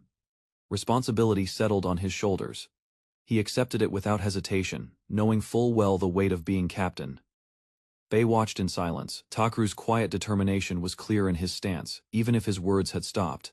A small smile spread on Bei's face. With a playful pat on the back, he encouraged Takeru to keep going as their journey continued. At sunrise, Denko leaned out the window and greeted Bei cheerfully. The streets were calm, and the village air felt refreshing. Bei, returning from an errand, responded with his usual bright smile. Inside, Bei praised Denko for cleaning up so thoroughly. Overwhelmed with happiness, Denko clenched his fists in silent joy. As hunger began to surface, Bei suggested they head to the Adventurer Guild for breakfast. Reaching the grand building, Denko hesitated. They weren't adventurers, after all. Bei reassured him it was fine. The guild cafeteria welcomed everyone. With excitement, Denko exclaimed his joy for the first time. He would eat at an adventurer guild, following their breakfast plan. Bei told Denko to get ready quickly. They set out together, but after walking through several streets, Denko pointed out that the path ahead was a dead end. Looking around, Bei questioned if he had taken a wrong turn. Takeru examined the area but couldn't find another road either. Ahead, the street was completely blocked by rubble and debris. Craters scarred the ground, and the marks of wind-based magic were visible. A group of townspeople warned them to stay away. A woman explained further her highness was the king's fourth child, and had become a hero at age 10. Local townsfolk gathered and shared mixed feelings about the hero princess. While some criticized her reckless magic, others defended her efforts. As the conversation shifted, praise for the princess's appearance spread among the crowd. One woman beamed with excitement, claiming they might even catch a glimpse of the hero princess. The hopeful tone left the group stunned. Their reactions caught somewhere between awkward silence and disbelief. After leaving the lively women behind, the three continued their walk. Takeru struggled to shake off the overwhelming conversation. While Takeru expressed skepticism about the fantastical events, Bei reminded him of their own reincarnation. Denko called out, urging Bei and Takeru to keep up. They moved through the busy street toward their destination. Inside the grand building, a vibrant spread of dishes greeted them. Both boys were amazed by the unexpected feast. Takeru hesitated, unsure where to begin. Bei explained. He had ordered at random and encouraged them to dig in. As soon as Takeru took a bite, he reacted strongly. Denko watched in surprise while Takeru struggled to swallow. Bei casually mentioned the cafeteria served meals from various races. Takeru complained, overwhelmed by the intense flavors. Takeru leaned over the table in exhaustion while Denko supported him. Bei quickly stepped away to fetch water, asking Denko to keep watch. A sudden commotion nearby caught Takeru's attention. He noticed the noise growing louder from another part of the cafeteria. An imposing group of adventurers entered. Denko's eyes lit up as he immediately recognized the famous A-rank team. Red Thunderclap. Takeru asked if they were well known. Denko excitedly explained that A-rank was the highest rank, and these were the strongest adventurers in the country. While observing the group, Takeru admitted they did carry a powerful presence. He learned the names of two members, the mage Balira and the warrior Dariella. The remaining members of Red Thunderclap were introduced: Zanberry, the leader, and Kaije, the skilled archer. Bei returned with water and noticed the cafeteria had become louder. Takeru stood up, pointing out the arrival of the renowned party. Recognizing Bei immediately, the adventurers called out to him with cheerful excitement. Takeru and Denko were left speechless by the unexpected familiarity. Bei greeted the party warmly, noting how well they seemed to be doing. He remained composed, despite the attention he received. Dariella rushed over and embraced Basie enthusiastically. The others reminded her not to cause a commotion inside the guild, but they all laughed, happy to see him again. Denko and Takeru stood amazed, wondering how Basie managed to befriend such renowned adventurers. Zanbari approached the boys with a friendly smile. After learning their names, he warmly recalled staying over at Bei's place multiple times in the past. The party asked to join their table. While Bei casually agreed, Kachidi hinted that Zanbari had something important to say. Balira quickly protested when Zanbari tried to delay. She insisted he speak up now, showing frustration over his habit of postponing important matters. Stepping back, Zanbari received a full scolding from Balira. She demanded he stop avoiding the issue and tell Bei what needed to be said immediately. Zanbari sat in silence, struggling to gather his words. Bei watched him calmly, waiting for a response. While the two sat apart, Balira and Kaije wondered if they had pushed Zanbari too hard. Both felt unsure about their approach. Takeru quietly asked if Beiti had done something wrong. Kache reassured him that everything would be fine, and that the topic wasn't bad. Finally, Zanbari began to speak. He admitted it was sudden, but there was something important he needed to share. With a serious expression, he leaned forward. In a low voice, he revealed his intention to marry someone, surprising Bei completely. Zanbari admitted he was already 45 and had been dating someone for 5 years. He felt it was time to settle down and start a family. With a warm tone, he described his fiancée as both beautiful and deeply understanding. Her constant support gave him confidence in his decision. Bei asked about the future of the Red Thunderclap. Kavache gently revealed that the group had decided together to disband after much discussion. Dariella added that they hadn't settled on retiring just yet. She was still considering freelance adventuring as a possible path forward. Curious, Takeru leaned forward and asked about the identity of the bride. Both he and Bei wondered if she was someone they knew from their own village. Zanbari finally revealed the name of his bride, Tu Binyanira. Bei stared in complete shock at the name, confused and stunned. Bei questioned if it was a joke. Takeru tried to understand the situation, asking if he knew her personally. Memories rushed back as Bei remembered Nyanira. To everyone's surprise, she was his mother, smiling warmly in the past. The team admitted the relationship had always been wholesome. Bei, still in disbelief, couldn't understand how he'd missed it over the last 5 years. Zanbari clarified his purpose for coming to the capital. He only wanted to greet old friends before retiring and returning to the village, not as a hero but simply as himself. Zanbari sincerely asked Bei for permission to marry Nyanira. He promised to protect her and the rest of Bei's family from now on.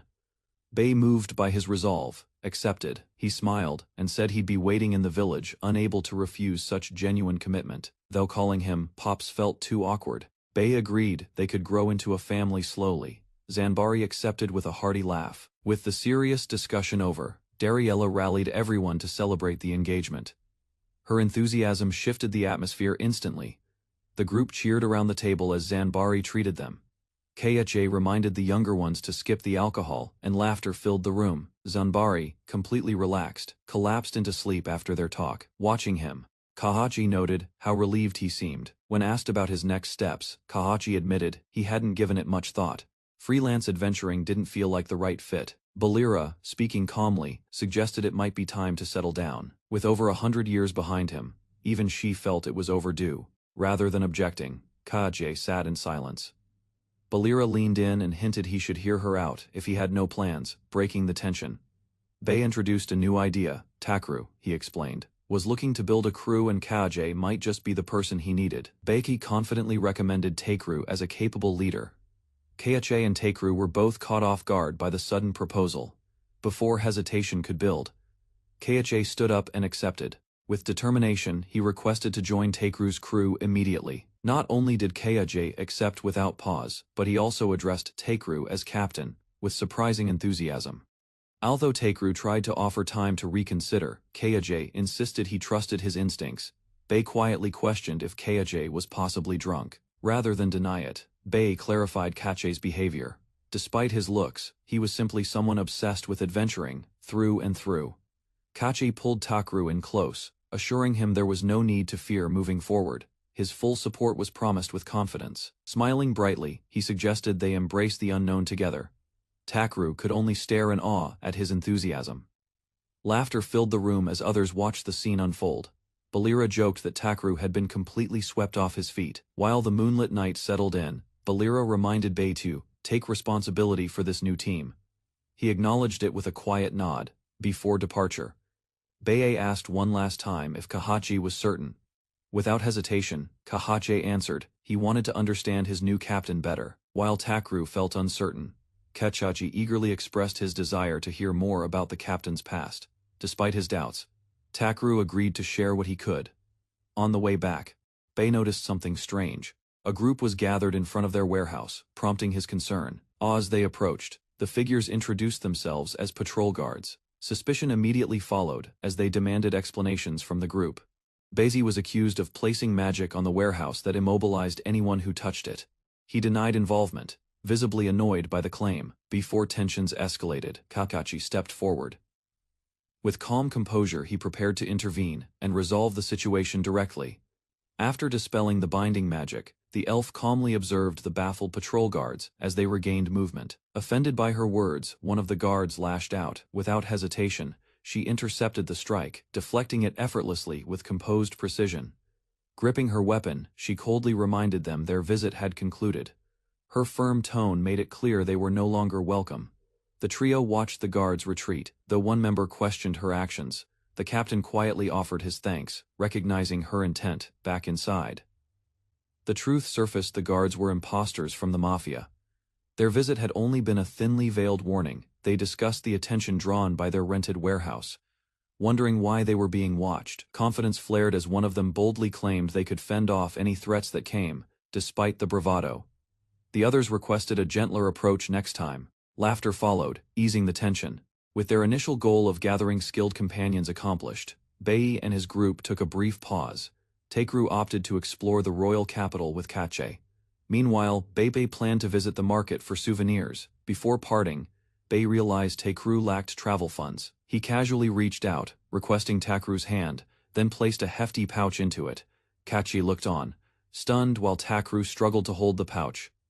Suspicion rose as the elf questioned just how much money had been crammed inside that bag. Bei answered with a nonchalant smile, about 500 gold coins. That amount could likely purchase nearly everything available in the city. Takuru froze, overwhelmed by the thought of carrying such a massive amount of money. Insisting it was part of a practical lesson, Bei encouraged Takuru to use the gold wisely. Before leaving, he handed over the pouch with a grin and called it a surprise mission for the captain. Outside, Takuru sighed as the weight of responsibility settled in. Keikache noticed his hesitation and reassured him with gentle words, urging him to walk with pride and confidence. The peaceful mood quickly shifted when a hostile crowd gathered. Assessing the situation, Bei leaned against the wall with a tired expression. Though confident in their strength, he found the confrontation bothersome. Kostach calmly proposed they shake off their pursuers. Bei agreed without hesitation, prompting Denko to react in a panic as the group sprang into action. Without delay, Bei launched into the air, effortlessly carrying the younger member with him. Kahache dashed forward with Denko in her arms, streaking past stunned onlookers. Their movement was so fast it left barely a trace behind, catching the enemies completely off guard. As the chase intensified, Kache couldn't help but enjoy the excitement. Even as they ran, her thoughts drifted to the future. The thrill of the unknown stirred her spirit, and the idea of more unpredictable adventures filled her with anticipation. Bei stopped after reaching a quiet alley and decided it was a suitable place to observe. Holding Denko's hand, he led him toward the street where people quietly passed by. Denko excitedly pointed at a girl nearby, thrilled to see another dwarf like himself. He urged Denko to look again, hinting there was more beneath the surface. While Denko seemed confused at first, Bei's serious tone carried a deeper meaning. From their hidden view, they saw people resting with blank expressions. These weren't residents. They were survivors displaced by tragedies. Without proper shelter or food, the group barely sustained themselves with scraps from vendor stalls. Denko, filled with urgency, asked if there was a way to help the struggling dwarves. Bei listened quietly, waiting for the boy to express himself clearly. Kneeling to Denko's level, Bei reminded him that vague intentions wouldn't move others. Despite wanting to help, Denko admitted he had no concrete idea yet. Frustration grew as he struggled to offer a solution. Bei considered the situation carefully. Taking responsibility for everyone wasn't realistic, and empty gestures wouldn't solve anything. A practical answer was needed. A sudden thought brought clarity. Rather than charity, offering work could lead to dignity. Bei suggested they give the refugees jobs, planting the seed of a sustainable plan. Bei shared a proverb, explaining that work brings value and dignity. Denko, encouraged, believed this was the right path to help. Without hesitation, Denko stepped forward and called out to the nearby group, determined to share their plan. He announced that Bei could offer them jobs, assuring everyone they wouldn't need to worry about food anymore. Suddenly, the crowd rushed toward Bei with loud excitement. The unexpected response left both him and Denko momentarily stunned. Bei found himself surrounded, trying to calm the enthusiastic group. Their cheers echoed as he stood there, overwhelmed by their joy. A child stepped forward and suggested relocating to a nearby church. Bei agreed, seeing the location as a better place to organize support. Soon after, the group moved to the church grounds. A line formed as food was prepared, bringing order and calm to the once scattered crowd. Bei politely apologized to the sisters for the sudden arrival. They welcomed the situation kindly, believing it aligned with divine guidance. Grateful voices expressed thanks for the food and clothing they received. One of the young men also thanked Bei for guiding them to this safe place. Introductions followed. Karai, Barney, Rim, and Dayam shared their names and backgrounds. Bei handed Karai a paper filled with items to purchase and asked her to handle it. She reviewed the long list with surprise, noting the many ingredients. The supplies were meant for both village souvenirs and a dinner. While it wasn't a major task, Bei mentioned he would give her more important jobs later. Karai hesitated, unsure if they could manage everything. Nervousness showed in her expression as she tried to stay composed. Curious, Bei commented on her refined speech and calm behavior. Carrie admitted she had once attended school. Her appearance and ability to read hinted at a more educated past than expected. Bei acknowledged Barney's fairness in distributing scraps, showing she already displayed a sense of responsibility. Dayam's ability to calm others and Rim's strong communication skills were also noted. Sitting with a gentle smile, Bei reassured them he had chosen them for a reason. He urged them to believe in themselves and support each other as a team. Encouraged, the group responded with confidence. Their spirits lifted as they promised to work together and not let him down. With instructions given, Bei sent Denko to help with the errands. The five of them moved as a group, ready to take on their shared task with determination. While walking, Rim glanced at Denko's older brother. She quietly commented on how kind he seemed.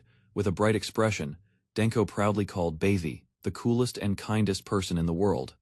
Later, the group returned to the church.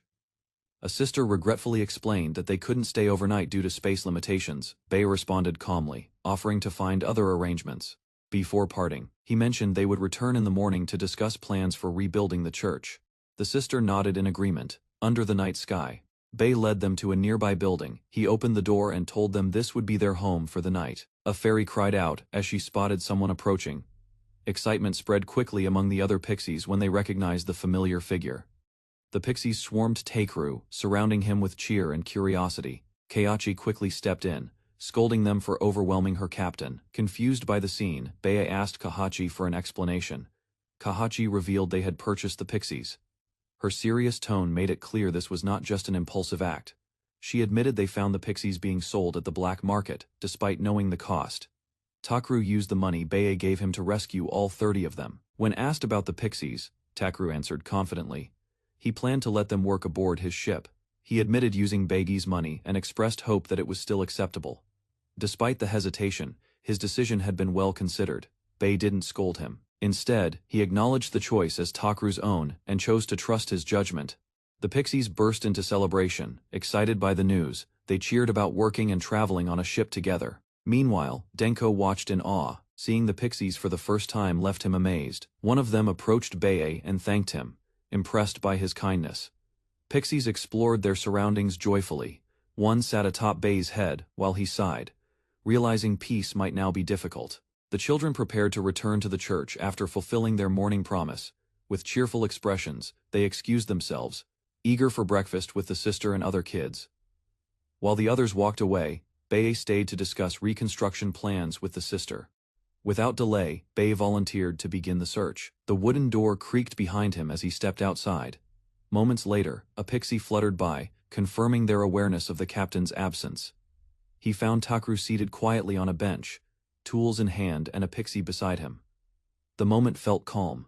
The pixies explained they'd been training Takru. Confidently, they assured Bae of their healing abilities and support. Takru shared his idea of making maps using the pixies' aerial perspective.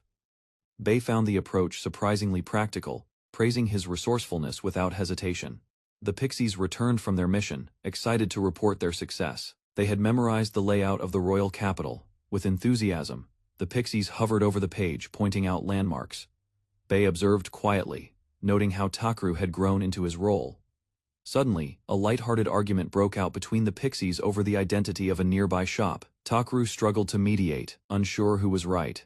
Bae sighed, half amused. Though capable, their future might not be so simple. One of the pixies crashed headfirst into Takru, shouting a warning before he could react.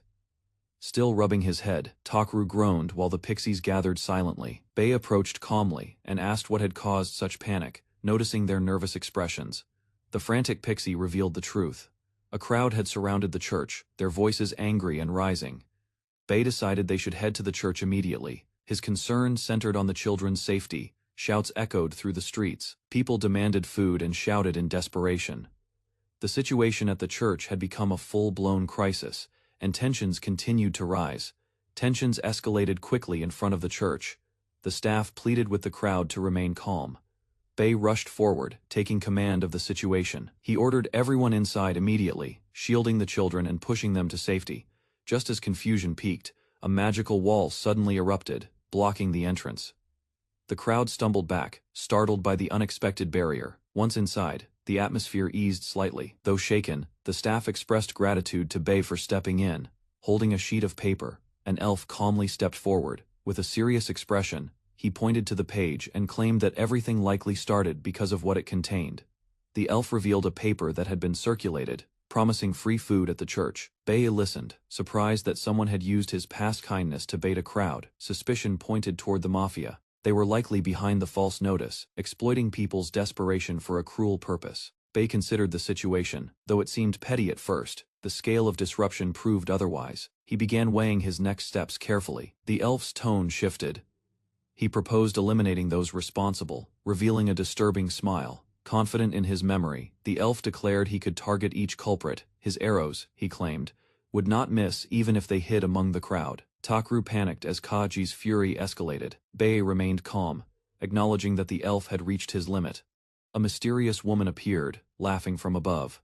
Her mocking tone challenged Kaji's image as a wise elf. Bae demanded to know who she was. She descended smoothly, revealing that she had bypassed the barrier, encircling the church. Kaji received unexpected advice. The woman warned that violence wouldn't solve the crowd's unrest. Their anger, she explained, stemmed from hunger, not manipulation. With a calm smile, the woman concluded that the solution was simple: feed the people. Takru lunged forward, restraining Kaji before he could escalate things further. The mysterious woman observed quietly, unimpressed by the outburst. Kaji panicked, with regret. Bae remained puzzled by the woman's identity, while she cheerfully praised the return of calm. The woman introduced herself as Thani, an immortal figure known to many as the Everlasting Witch. Her presence now carried weight and mystery. She explained her visit wasn't hostile. Instead, she extended an invitation to Bae, an offer to join her for a tea party. Bae, clearly occupied, tried to decline. Thani pointed, casually, to Takru, suggesting he handle things in Bae's place. Takru reacted with disbelief. Bae tried to object, reminding Thani he hadn't agreed to anything. Her confident tone, however, praised his abilities and encouraged him to believe in himself. She then revealed the tea party was hosted by her friend, an influential figure known in the region. According to her, attending would be to Bei's benefit. Despite her assurances, Bei remained hesitant. Thani leaned in with a sharp look, challenging him with a quiet intensity. Curiosity surfaced as Bei questioned the host's ties to the mafia. Thani's vague response only deepened his doubts, making him suspicious yet intrigued. Finally, unable to resist the mystery or her pressure, Bei gave in. He reluctantly agreed to attend, though his tone remained cautious. Bei entrusted the church to Takru, asking Kaje and Denko to assist him. Takru protested, surprised by the sudden responsibility placed on him. Before leaving, Bei warned that the protective barrier would disappear. The people outside, likely still hostile, might try to break in once it did. The weight of the task overwhelmed Takru. Kache noticed his tension and cautiously asked if he was holding up, determined to rise to the moment. Takru slapped his cheeks and focused. He called out to the sisters, asking them to prepare food using all available supplies. It was time to calm the crowd with what they truly needed: something to eat. Takuru took charge, calling on Kache and Denko to follow him. With urgency in his voice, he stepped into action. Meanwhile, Bei walked alongside Thani, who commented on the chaotic but entertaining nature of his friends. He asked where the party would be held. She led him to a quaint, ivy-covered building. With a gesture, she welcomed him to Café Granny Gurin's pleasant moment. Bei was surprised to learn it was a café, Thani explained. She also lived there and worked as a waitress when needed. Inside, he admired the exotic decor. Someone recognized him, confirming his identity as the rumored Bei. Thani responded with a simple yes. Thani introduced Bei to her friend, Dazel. The elderly man invited Bei to relax and simply call him sire. As Bei observed, Dazel mentioned that his tea was currently being poured seemingly by magic, without visible hands. Thani explained that Granny Gurin, the mysterious owner, rarely appeared and hadn't spoken in 100 years. Bei was told Gurin was now preparing his tea. According to Thani, her behavior and tea were both unusual, fitting her reputation. As his tea was served, Bei froze. The teapot in front of him was identical to the one he had cherished in his previous world, a detail too specific to dismiss. Thani explained that Gurin's tea could draw out powerful memories. The teapot itself was magical and never ran dry. Dazel noted that being served tea was a rare honor. Bei, convinced, accepted the offer and prepared to drink. To express his gratitude, Bei offered a gift: homemade tea cakes created by his younger sister, a token of appreciation for Gurin. Everyone stared in surprise at the floating treats. Thani was thrilled, immediately recognizing them as tea cakes and reacting with delight. Chaos followed as the cakes vanished one by one. Thani demanded more, while Dazel scolded Gurin for hoarding them. After the light-hearted tea session, Dazel asked Beatty to meet him in the next room. The mood turned more serious as he prepared to discuss the real issue. Bei entered the room and apologized for the earlier chaos. Dazel dismissed it, instead focusing on the matter at hand. Several unfamiliar men stood behind Dazel when asked. Bei admitted he had never seen them before. Realizing this, Dazel concluded the troublemakers were acting independently, without orders. That only made the situation more dangerous. Turning to the suited men, Dazel issued a stern warning. He made it clear that no one was to touch Bei again, or there would be consequences. The suited men bowed respectfully. They acknowledged Dazel's warning and agreed without protest before taking their leave. As they exited, Dazel casually explained that those men represented all 4 major mafia families. His message had reached every boss in one move. With a confident smile, Dazel assured Bei that he no longer needed to worry about mafia trouble. Bei was stunned by the influence Dazel quietly wielded. Bei expressed his admiration, but Dazel downplayed the gesture. To him, it wasn't anything grand, just necessary action. The elder leaned back and lit his pipe.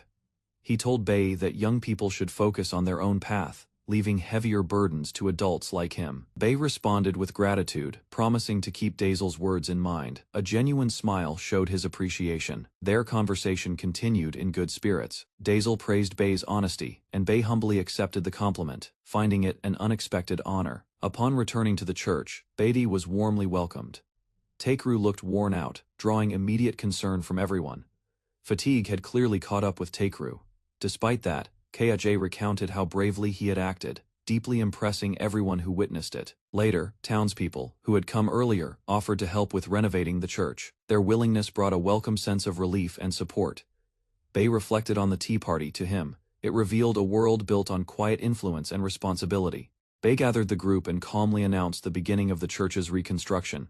Denko was assigned first. His job was to prepare meals for the children and sisters, with the added note to use earth magic for creating extra tableware if needed.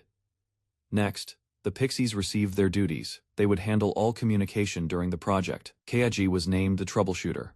Her role would involve stepping in whenever problems arose, even if force was required. Finally, Bei turned to Takeru.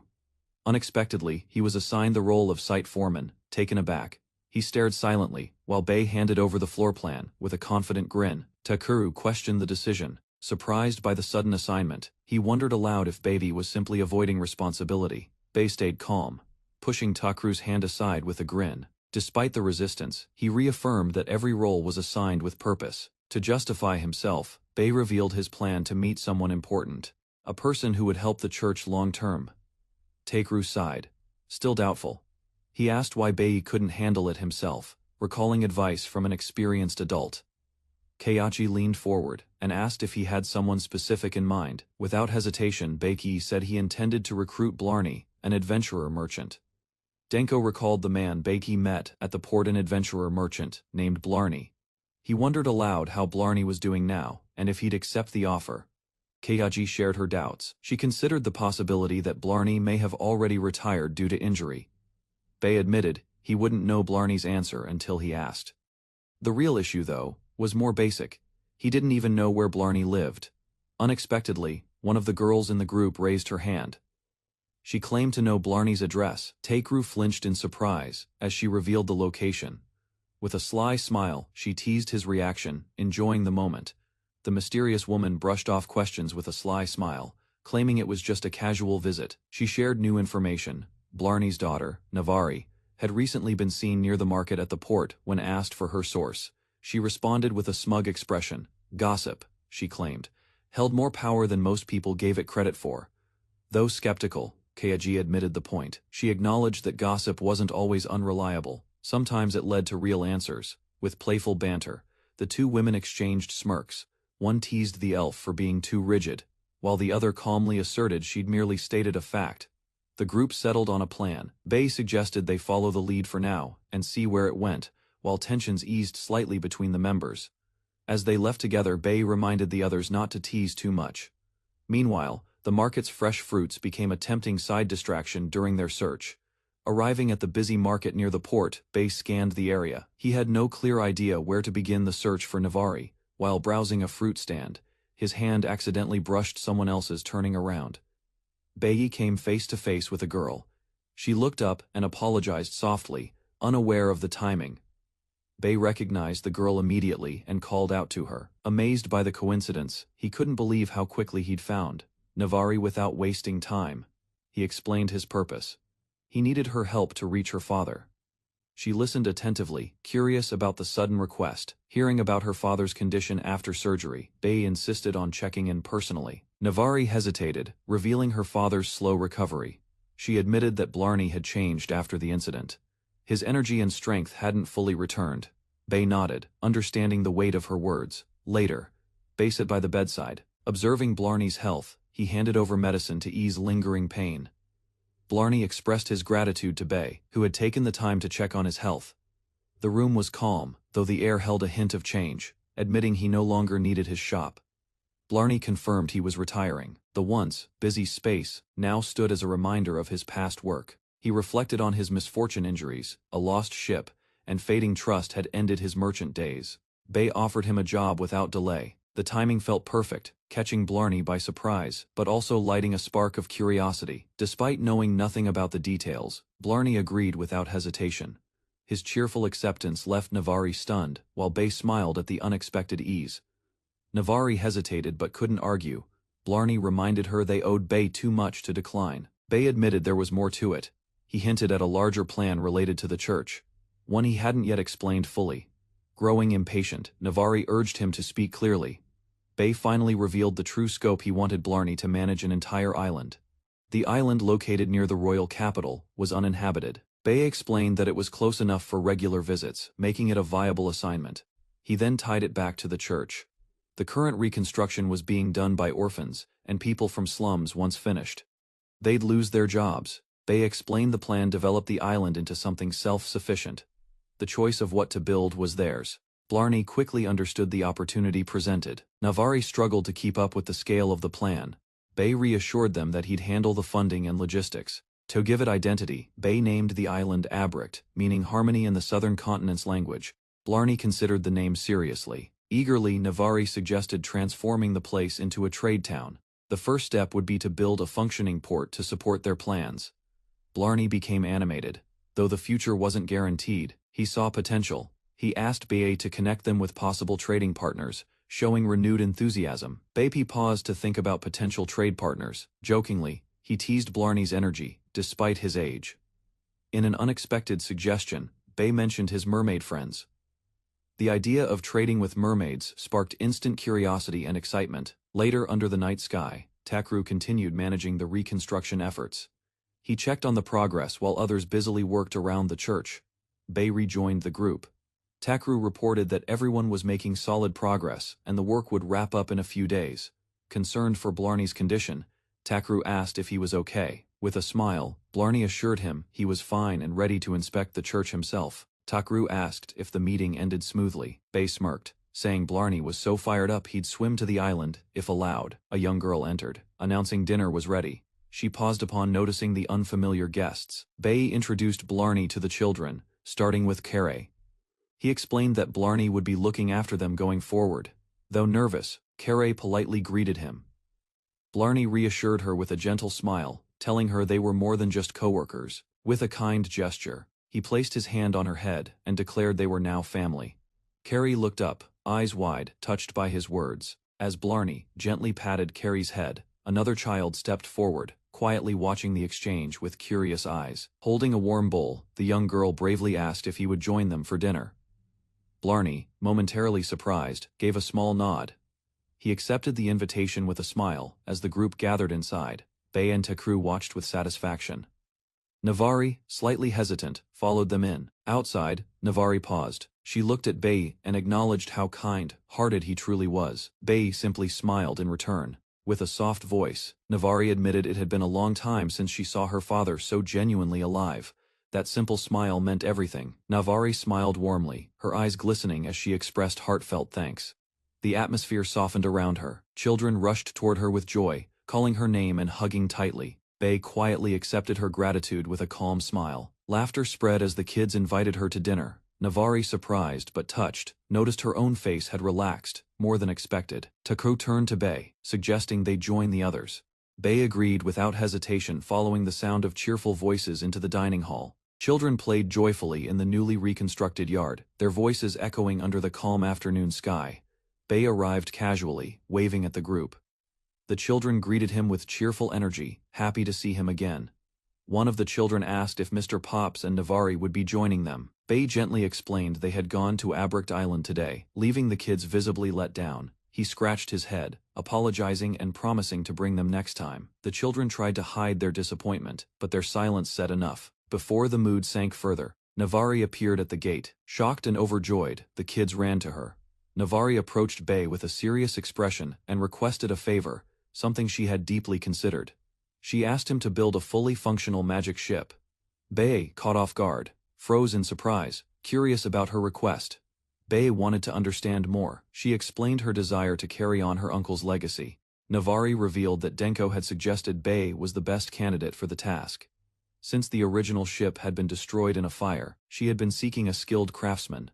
Bay smiled at the mention of Denko and agreed without hesitation. Navari's eyes lit up with joy. Eager to contribute, Navari promised to help, while Beatty demonstrated his ability to craft a ship model, instantly using only sand. She watched in awe as Bay effortlessly shaped the model, but he reminded her it would still need a power source. Realizing that magic ships relied on mana, Navari quickly deduced they would need a magic stone to make it function. With growing enthusiasm, she asked if there were any shops nearby that sold such stones. Bay hesitated, knowing they weren't common. Eventually, they found one, but the cost was steep, 3 gold coins for a ring-sized stone. Even so, they considered it. Bay reassured Navari not to worry about money, but reminded her they'd need a much larger power source. Navari pointed out that in the royal capital, magic stones were small and often used as accessories. Finding one large enough seemed unlikely. With no better options, they agreed to search every shop in the capital, determined to find what they needed. They visited different places, meeting shopkeepers and browsing inventory, but nothing met the requirements. The search dragged on. After exhausting the local shops, Bei sighed. A large magic stone was nowhere to be found. He realized another solution would be necessary. With no suitable stones in the shops, Bei decided on a bold alternative: hunting monsters for magic stones. Despite knowing it wasn't necessary, he committed to the idea and marched off without hesitation. Before he could act, a mysterious woman appeared, teasing him for being too busy to rest. Bei asked if she had more information, but instead, she claimed she was only offering advice. With a mischievous smile, she pointed to the ground and warned him not to take another step forward. Bei stood in silence as the mysterious woman reassured him with confidence. She promised he would find exactly what he was searching for. Left alone in the corridor, Bei stared blankly ahead. Her cryptic advice left him confused. A voice suddenly called out his name. Bei turned to see a cheerful man approaching him with urgency. The man explained he had been searching all over, clearly relieved to have found him. After a moment of squinting, Bei recognized him. He called out the man's name, Lagier, with enthusiasm. With little hesitation, Lagier got straight to the point. He had heard that Beatty was searching for a powerful magic stone to operate a ship. Lagier confidently offered his company's help, promising a strong selection of high-quality magic stones in stock. As they wrapped up their conversation, a girl approached Bei with curiosity. He introduced Lagier as someone offering to sell them a magic stone. Lagier remained polite and calm, despite the girl's surprise. Hearing the name, Bazivador, sparked an unexpected reaction from the girl. She assumed Bei had close ties to the renowned figure behind the company, and reacted with clear shock. With a light-hearted tone, Beiki confirmed that the so-called Mr. Boss was a rather unique individual. While walking, Bei admitted he hadn't realized Bazivador was such a well-known name. The girl explained that Bazivador was a legendary merchant known across the entire country. Bei listened with mild surprise, realizing the man's influence was far greater than he imagined. Suddenly, a massive crash interrupted their walk. Barrels and crates flew through the air as something exploded violently nearby, catching everyone off guard. Instinctively, Bei and the girl ducked for cover. Debris scattered around them, and panic broke out as they noticed Lagier was caught in the blast. Bei clenched his fists, immediately stepping forward. Without hesitation, he shielded the girl. While keeping his guard up, Bei scanned the sky and spotted the cause. A strange whirlwind spun in the distance. Amid the fading whirlwind, Bei spotted a girl standing at its center. Her presence was strangely familiar. Standing tall, she calmly surveyed the damage. This was the one chosen by the gods at age 10. With a bright smile, the hero princess announced that the enemies had been defeated. Her cheerful tone contrasted with the destruction around her.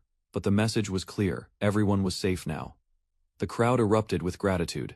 Citizens and travelers alike thanked the hero princess, their voices filled with admiration. Suddenly reminded of the chaos, the girl next to Bei asked about Lagier. Neither had seen him since the explosion. A calm woman appeared beside Lagier, assuring everyone he was fine. Though unconscious, he hadn't suffered serious injuries. Introducing herself as Marie, she explained her role as the personal bodyguard of the hero princess. Bei and his companion stood in silence, reflecting on the chaos, with Lagier out of commission. Just as they started wondering what to do next, a familiar voice called out. An older man approached with confidence, revealing himself as someone they both knew, referred to as Pops. With a knowing smile, Pops explained that he had come prepared, understanding their goal. He offered the exact item they needed: a magic stone for building a ship. Pops reached into his coat and handed over a glowing sword. The weapon radiated energy strong enough to power an entire ship, astonishing Bei and his friend. Surprised, the young girl realized the sword was a keepsake from her mother. Smiling gently, Pops expressed his confidence that their mother would be happier seeing the sword put to use. With resolve in her eyes, she gripped the sword tightly and handed it to Bei. Her words were clear: he should now use it to work his magic. Bei paused and looked at her one more time, concerned about using such a precious memento.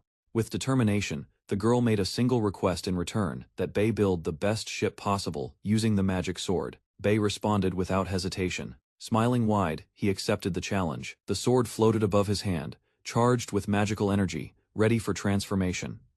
A swirling surge of magic wrapped around the blade. Sparkling light filled the air as the sword responded, releasing power visible to all watching waves. of energy surged across the ship's structure as Bae worked. Watching the result unfold, he gave a satisfied nod, confident that the magic had been fully harnessed. Standing beside him, Pops praised the outcome. Bae humbly downplayed the achievement. Bae proudly presented the completed ship, eager to hear Navari's opinion. Her face lit up with joy as she praised the design. Overwhelmed with excitement, she immediately asked to explore the interior, receiving unexpected permission to customize the ship. Navari was momentarily stunned.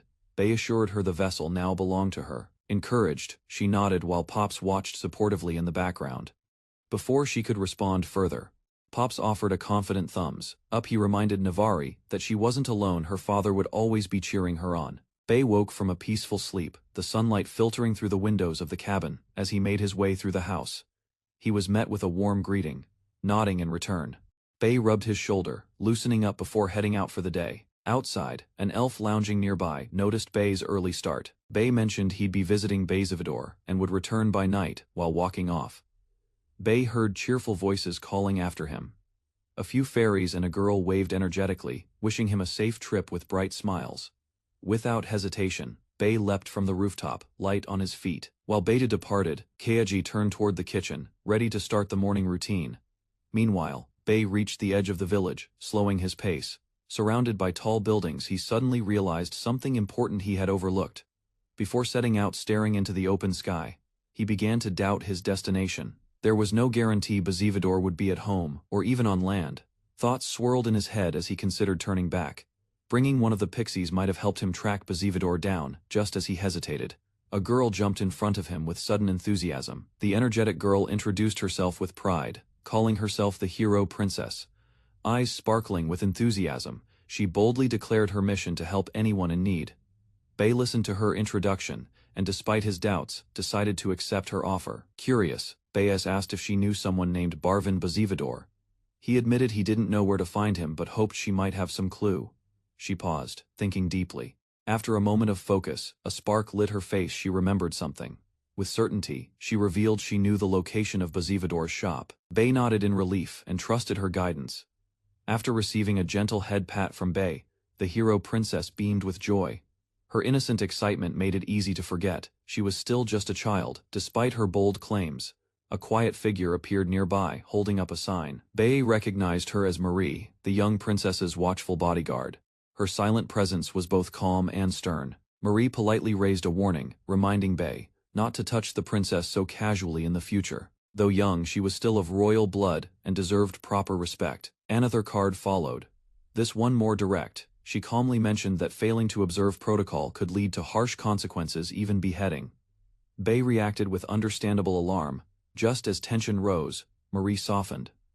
With a final note, she allowed the incident to slide this time. While the Hero Princess looked around curiously, Bae reflected on Marie's intense devotion. Brushing the awkwardness aside, the girl quickly regained her enthusiasm and urged Bae to follow. Their pace quickened as they jumped from building to building. After a short run, the princess spotted their destination and pointed ahead with excitement. Upon arrival, they observed a large crowd gathered in front of the store. Bae thanked her for the help and, in return, handed over a small bag as a token of appreciation. Her eyes sparkled at the sight of the gift. Delighted, she eagerly asked if the treats were sweet, and Bae confirmed with a simple nod and smile. Bae reminded the Hero Princess to share the snacks with others, noting how much was inside. Facing a long line outside the shop, Bae hesitated. He calculated how long it might take and decided it was better to find another way inside. Quietly, he approached the back entrance. As he knocked, a loud yelp came from inside, catching him off guard. To his surprise, a flustered woman greeted him. She apologized for the unexpected situation, and Bae quickly reassured her, saying it was no big deal. Inside, Lagier appeared and welcomed Bae with a smile. Though kindly received, he was reminded to use the front door next time, especially for official business. Inside the building, a few people began whispering upon recognizing Bae. One of them approached him and expressed thanks for repairing her father's ship, confirming his identity as the well-known Bae-kun. She introduced herself politely as Zanino, the daughter of Barvin Bazivador. With a gentle smile, she acknowledged her earlier formality and apologized for not introducing herself sooner. Without hesitation, Zanino requested permission from Lagier to escort Bae personally. With a respectful nod, the attendant agreed. Recognizing her authority as the daughter of the company head, inside her home, Zanino offered Bea a seat and tea. She explained that her father had been out since morning but was likely returning soon, giving Bea a reason to wait. Beatty took in the elegant surroundings, well-dressed servants, polished floors, and expensive furniture. Zanino greeted her father with a warm welcome back, while Bea sipped tea in silence. Bazivador entered the room with a booming voice, excited to see Bea. He expressed surprise at the unannounced visit, radiating pride and energy that contrasted with Bea's stunned expression. Curious, Bea admitted Bazivador looked extremely noble. Confused at first, the older man reminded him that he was a noble. Bazivador clarified the situation. Though he ran a successful business, the noble title had come later granted to his father in recognition of financial contributions to the kingdom. It was honorary, not hereditary. As the conversation wound down, a servant approached quietly and asked about preparing lunch. Bazivador paused for a moment, thinking about what he wanted to eat. Something familiar and comforting came to mind almost immediately. He turned to Bea and asked if he could recreate a dish he once tasted at Bea's home. With a sheepish grin, Bazivador admitted it was unusual to ask a guest to cook. Still, his craving was strong enough to push the request. Standing up, Bea is where the kitchen was. Zanino gladly offered to guide him and expressed her wish to help before they could head out. Bazivador suddenly objected to his daughter assisting. However, Bea countered with logic, suggesting that more hands in the kitchen would only help. Bazivador strongly protested his daughter joining the cooking, worried she might hurt herself. Embarrassed by the overreaction, she pulled Bea aside. He chuckled, noting how much her father cared. Trying to lighten the mood, Bea asked if she wanted to fold gyoza skins. Surprised at the suggestion, Zanino recalled that it was her father's favorite dish and lit up with understanding. Eager to contribute, she raised her voice with determination and said she would help. Bea smiled, quietly pleased with her enthusiasm. Together, they began gathering ingredients. As Baby pointed out the vegetables needed, Zanino focused carefully. The dining table was filled with vibrant dishes. Bazivador's eyes widened with delight the moment he saw the spread, especially the gyoza. Bea gestured to the staff, inviting everyone to join the meal. He explained there was more than enough for all. Zanino eagerly presented the plate of gyoza, revealing that she had prepared them herself. Emotion welled up as he realized it had all been made for him, tears streaming down.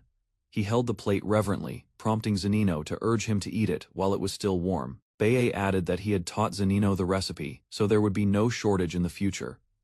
Bazivador asked why Bea came. After a brief pause, Bea admitted there was no real reason, he simply wanted to see him. Bea sat in quiet thought, proposing the idea of opening a stall. Fairies fluttered around, celebrating the notion, while Takeru listened beside him on the bench. Despite Takeru's hesitation, Bea pressed on, asking for advice. Faced with indecision, Bea admitted he had too many ideas. Attempting again, Bea snapped his fingers to present options. Out of nowhere, a shower of random goods poofed into existence.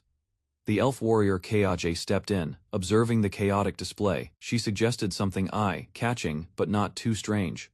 Before Bea could react further, a young girl named Kara approached nervously. Holding a note, she hesitated as she called out to him. Kara curiously examined a beautiful kanzashi hair ornament. Bea explained its use, gently demonstrating how it decorates the hair. Takeru, holding a patterned garment, reflected on the uniqueness of the items. Nearby, girls admired Kara's kanzashi with envy. Their compliments made Bea pause. He realized he had more stock left. Though he set up a stall with hope, Bea faced the reality of a slow start. A crowd formed nearby, but none approached. While sipping tea in thought, he noticed a familiar face. A surprised fairy girl caught his eye. She appeared intrigued, and Bea immediately recognized her as one of the pixies he'd met before. The fairy grew visibly offended when Bea casually referred to her as a pixie. She firmly corrected him, insisting her name was Prish and not to be identified by her race alone. Despite her initial annoyance, Prish looked around with curiosity. The items in Bea's stall caught her attention, and she admitted they were quite beautiful.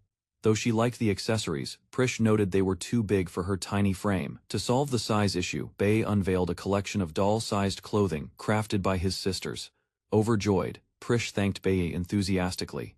She couldn't wait to try the outfit as she left to change. Bea gave a warm smile and told her to take her time. Bea was greeted by familiar faces Balira and Dariella, who had unexpectedly dropped by his stall. The two confirmed they were free today, and not with Zanbari's group. Small talk followed, including how Kachi was doing. While catching up, Dariella mentioned the downside of being recognized constantly at the market. Her size and wings drew attention. Bei saw an opportunity. With a sudden idea, he asked them for a favor. Clarifying it wouldn't involve hard work, he simply requested they wear his store's accessories and walk through the market to attract attention. The girls were stunned. Dariella immediately understood Bei's plan. He wanted them to act as walking advertisements to attract more customers. Refusing to work for free, Valera asked what they would get in return. Dariella found the request amusing. Bei offered one free product, but that didn't satisfy them. Negotiations escalated, each side pushing for a better deal. Before things got out of hand, a young girl with long hair appeared, urging everyone to stop arguing. The girl, revealed to be a well-known princess hero, greeted Bei warmly. She acknowledged both Valera and Dariella with surprising familiarity, recognizing them from the Red Thunderclap. A calm sky framed the moment as someone hesitantly asked what had caused the earlier conflict to erupt, eager to help. The princess enthusiastically volunteered to join the shop promotion as a model, surprising the others. Realizing it was a royal request, Dariella acknowledged they had no choice but to accept. Valera agreed reluctantly. Before leaving, Dariella insisted on being rewarded with sweets. Bei smiled and casually agreed. Suddenly, someone peeked from nearby. Prish, dressed neatly, floated over in concern. After introductions, Bei asked if she'd join as a model too. Flustered, she hesitated. With a cheerful smile, the princess reassured Prish. Her presence, she promised, would make everything go smoothly. Encouragement followed, as she reminded Prish of her effort to dress up. Hiding such beauty now would be a waste. The group walked through the marketplace, drawing attention. Citizens recognized the princess, Valera, and Dariella instantly and admired their outfits. Children excitedly waved at Prish, calling out to the Miss Fairy. Her shy expression faded as she smiled back brightly. Back at the stall, Bei praised everyone for their efforts. He declared the day a complete success and offered cookies as thanks. While Bei enjoyed the results of the event, Dariella pointed out how excessive things had become. Still, the crowd continued to grow. Without warning, the girls who helped vanished after receiving their sweets. Bei called out, but they were already gone, left alone behind the stall. Bei stared at the bustling crowd. A sense of panic crept in as customers kept arriving. Before things became overwhelming, Prish stepped forward, offering her help with confidence. She promised to do her best alongside him, encouraged by her words. Bei nodded in appreciation. With spirits lifted, both prepared to handle the crowd together. Under the bright morning sun, Bei completed the final sale of the day. The customer handed over exactly 3 bronze coins, marking the end of their market run. A sold-out sign now hung proudly on the stand. Bei stretched his arms with relief while thanking the last group of customers. As the rush settled, his small companions sighed in exhaustion. Hunger finally caught up to her, her stomach growling loud enough to break the silence. Bei glanced at her with a smile.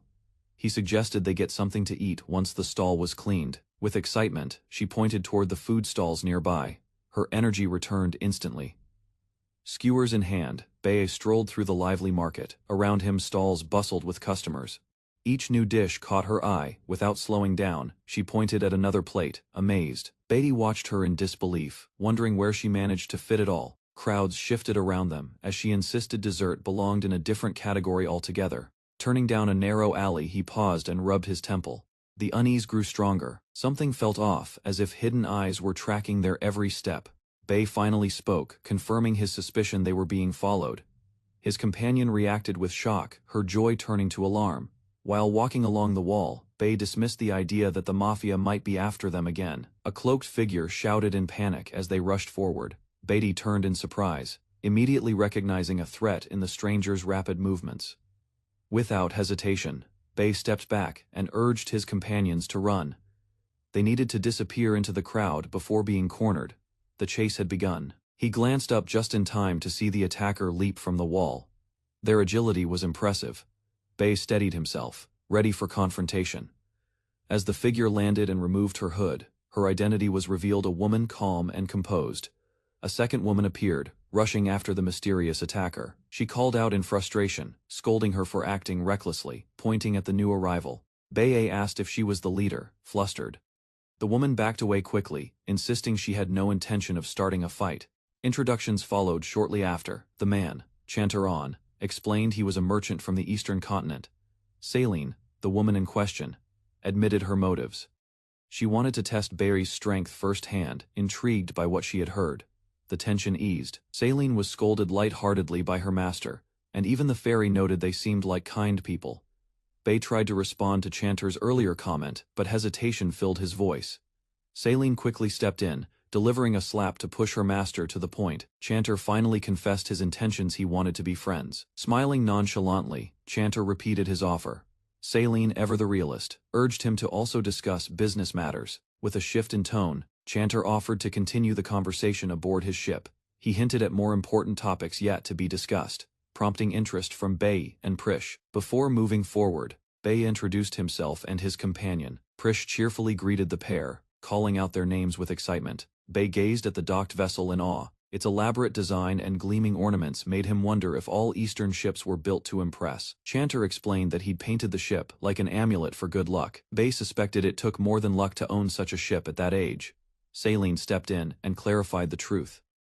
The ship wasn't Chanter's. It actually belonged to his older brother. Bay blinked in surprise, caught off guard by the confession. With a flat expression, Saline added that the ship had been borrowed without permission. Chanter wailed dramatically, confessing he couldn't possibly ask his brother, who never lent him anything. Bay stared blankly, slowly realizing that Chanter was. Chanter led them into the ship's storage area, confidently stating that his visit was well planned. Prish stared at the stacked goods, amazed by the volume. Chanter explained they were rare items from the East, meant to prove his worth to his brother. Basie inspected the merchandise and noted its high quality. Meanwhile, Saline commented that her master's judgment might not align with market demand, despite the effort. She predicted no profits would come from this. Prish asked about a specific box, intrigued by its contents. Inside was a food item called Bayman Grilled, long-lasting and unfamiliar.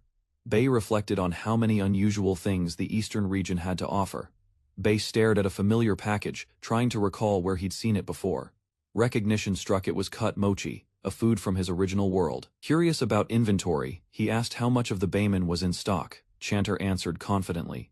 6 crates, enough for both sales and emergencies. Without hesitation, Bay smiled and asked to buy them. After pausing, Beatty decided he wanted more. Tea leaves, seasonings, everything. Chanter blinked in confusion, surprised at the sudden eagerness. Reaching into his pouch, Bay laid out gold bars on the table. He looked up and asked if it would be enough to cover the cost. Chanter froze at the sight of the gold bars. His voice trembled, struggling to process the overwhelming offer. Before he could respond, Saline raised her hand calmly. She reminded him that even Bay's judgment alone held serious weight. She acknowledged that Bay's conditions were more than fair. However, she declined selling all of the products outright. Chanter turned toward her in confusion. He asked why she stopped the deal when everything seemed beneficial.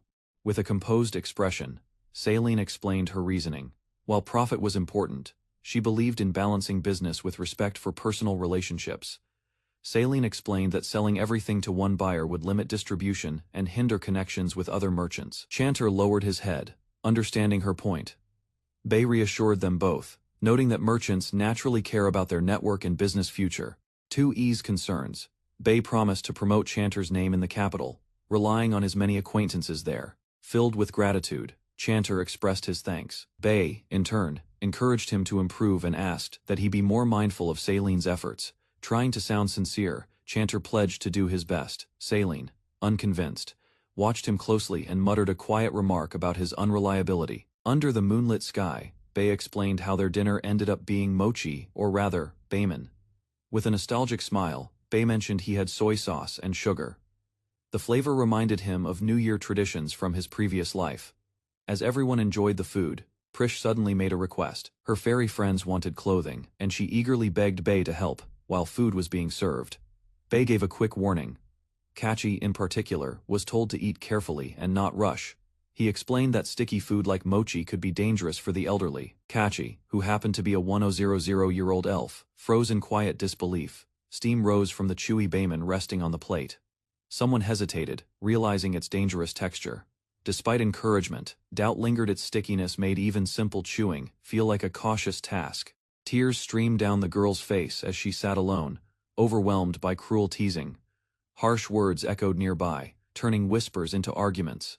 Some girls tried to calm the situation, but tension only grew. One girl stepped forward, trying to mediate. Her words were met with resistance. From a distance, Bei silently watched the confrontation. A tiny fairy perched on his shoulder, equally surprised. Navari entered the room holding a first aid box. Bei turned his head, alert and curious. The air felt heavy, uncertain. As Navari approached, her expression softened, the atmosphere brightened. The once crying girl now smiled while holding a small mirror. Navari stood behind her, gently supportive. In the peaceful clearing, the girls gathered around, enjoying their time grooming and chatting happily. Bei, puzzled by the scene, questioned their joy. Trying to help, she pointed out a flaw in the boy's messy hair. Her gesture, though harmless, triggered a harsh response. Later, Navari recounted the incident with discomfort, explaining the boy's sudden outburst. While the boy sat alone in silence, others discussed the ongoing conflict. The sisters struggled to keep peace among the children, recognizing the deeper tension that had always existed between them. Bei offered to step in.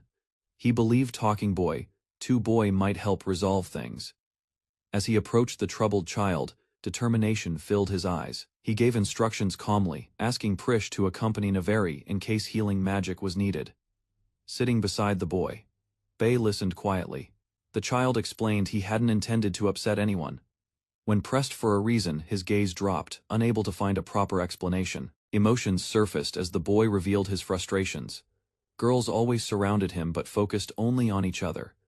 Understanding the root of the conflict, Bei reflected on his actions. Though he acted in kindness, his favoritism had consequences. Guilt weighed heavily on Bei's mind. The quarrel that unfolded wasn't one person's fault alone. A small gesture had led to misunderstanding. Encouraged by Bei's words, the boy brightened and promised to think of a way for everyone to play together. Leaning in, Bei offered a quiet but meaningful lesson. He urged the boy to be gentle toward people he cared about. The boy quickly denied any feelings, flustered by the implication. Prish reacted with frustration, accusing Bei of teasing. After resolving the emotional tension, Bei changed the subject. With a smile, he asked Prish about the nearest toy store. Inside the toy shop, Bei examined a row of stuffed animals. One stood out. He nodded with approval, satisfied with the choice. While choosing a gift, Prish questioned Bei's decision to visit a store. She reminded him that he often used magic to create items, and wondered why he didn't do the same this time. Bei explained that magic required a clear image in his mind. Without a solid blueprint, he couldn't recreate anything properly. She pointed out the contradiction. He could imagine complex machines, yet couldn't form a mental image of a stuffed toy. Reflecting deeply, Bei tried to recall his own childhood. Wandering past a display, he questioned how far back he needed to go in memory to find something meaningful and usable. As he paused, the display in front of him began to glow. Something within the memory sparked a magical reaction. Bei examined the shelf curiously, recognizing a familiar object from his world, a baseball bat. She confirmed that she crafted the bat and invited Bei into her store to see more. Intrigued, he followed, wondering how something from his past life ended up here. Suspicion grew in his mind. Despite Prish's protests, Bei stepped through the entrance. He believed there was something more behind the encounter. He weighed his curiosity against his original goal. Though he needed to buy a gift, the possibility of another reincarnated person tipped the scale. Frustrated by his sudden detour, Prish called after him again. Bei, however, had already made up his mind. Bei stepped inside the shop, greeted by a confident woman who introduced herself as Celine, the owner and woodworker. She quickly identified him by name, noting the letter he had written. Bei returned the greeting politely, while Celine expressed how rare it was to have a customer in her shop. While showing off her products, Celine picked up a wooden club, though her designs were impressive. Curious, Bei examined the club more closely. Celine explained how most clubs were built for strength but lacked aesthetic appeal. Rather than settle for the ordinary, Celine chose to craft elegant, slim models. For her, beauty mattered as much as function. Celine held up the club proudly, showcasing her craftsmanship. Her eyes sparkled with satisfaction after achieving the exact design she had envisioned. Through years of refining her work, Bei watched silently as she praised her own talent with exaggerated flair. Despite her skill, frustration lingered beneath her smile. The people in the capital failed to appreciate her artistry. Bei paused, considering the situation carefully. Seeing her potential and determination, he leaned forward and spoke her name. A smile returned to his face as he extended his hand with an invitation. He asked her to move to his village, a new place where her talent could thrive and be welcomed. Bei calmly suggested that if the shop faced decline, then relocation should be considered. Saline turned to him, surprised by his concern. Though she appreciated it, she asked what reason he had for suggesting such a bold idea. He responded sincerely. Showing her a sample of her own crafted work, Bei expressed how sad it felt to see such skill overlooked. A sudden realization lit up Saline's face. She held his hand excitedly, interpreting his words as admiration. Her smile widened, seeing him now as a genuine supporter of her craft. Though Bei hesitated at her phrasing, he nodded with a gentle smile. To Saline, a fan's request was enough. Saline teased Bei with a playful question, wondering if he planned to take her away immediately. Instead of rushing, Bei explained that some preparations were still necessary. He asked her to take time to pack up. Before leaving, Bei requested to take the club with him. Though Saline warned it wasn't suitable for combat, he intended to use it to restore connections, not for fighting. Back in the village, the young girl swung the club powerfully, sending the ball high into the sky. Laughter filled the air. The children gathered around, amazed by the swing. Smiles replaced tension, and the club, once a display item, became the bridge that brought everyone together. The girl looked to Bei for guidance after hitting the ball. He calmly instructed her to drop the bat and run to first base, watching the game unfold with interest. With a quick nod, the boy reached for her hand and pulled her toward the base. Their hands met in a brief moment of understanding, tension replaced by teamwork. From a distance, Bei and Navari watched the children playing. Curious about the game, Navari asked what it was called. Bei explained. It was baseball, and offered to teach her. While giving instructions, Bei leaned a little too close, flustered. Navari tried to hide her embarrassment. Saline arrived at the field unexpectedly, drawn by curiosity. Seeing the children using her crafted club in a game sparked her excitement. She explained her visit, saying she wanted to see how the club was being used. Closing the distance, Saline expressed her interest this time. Not just in the club.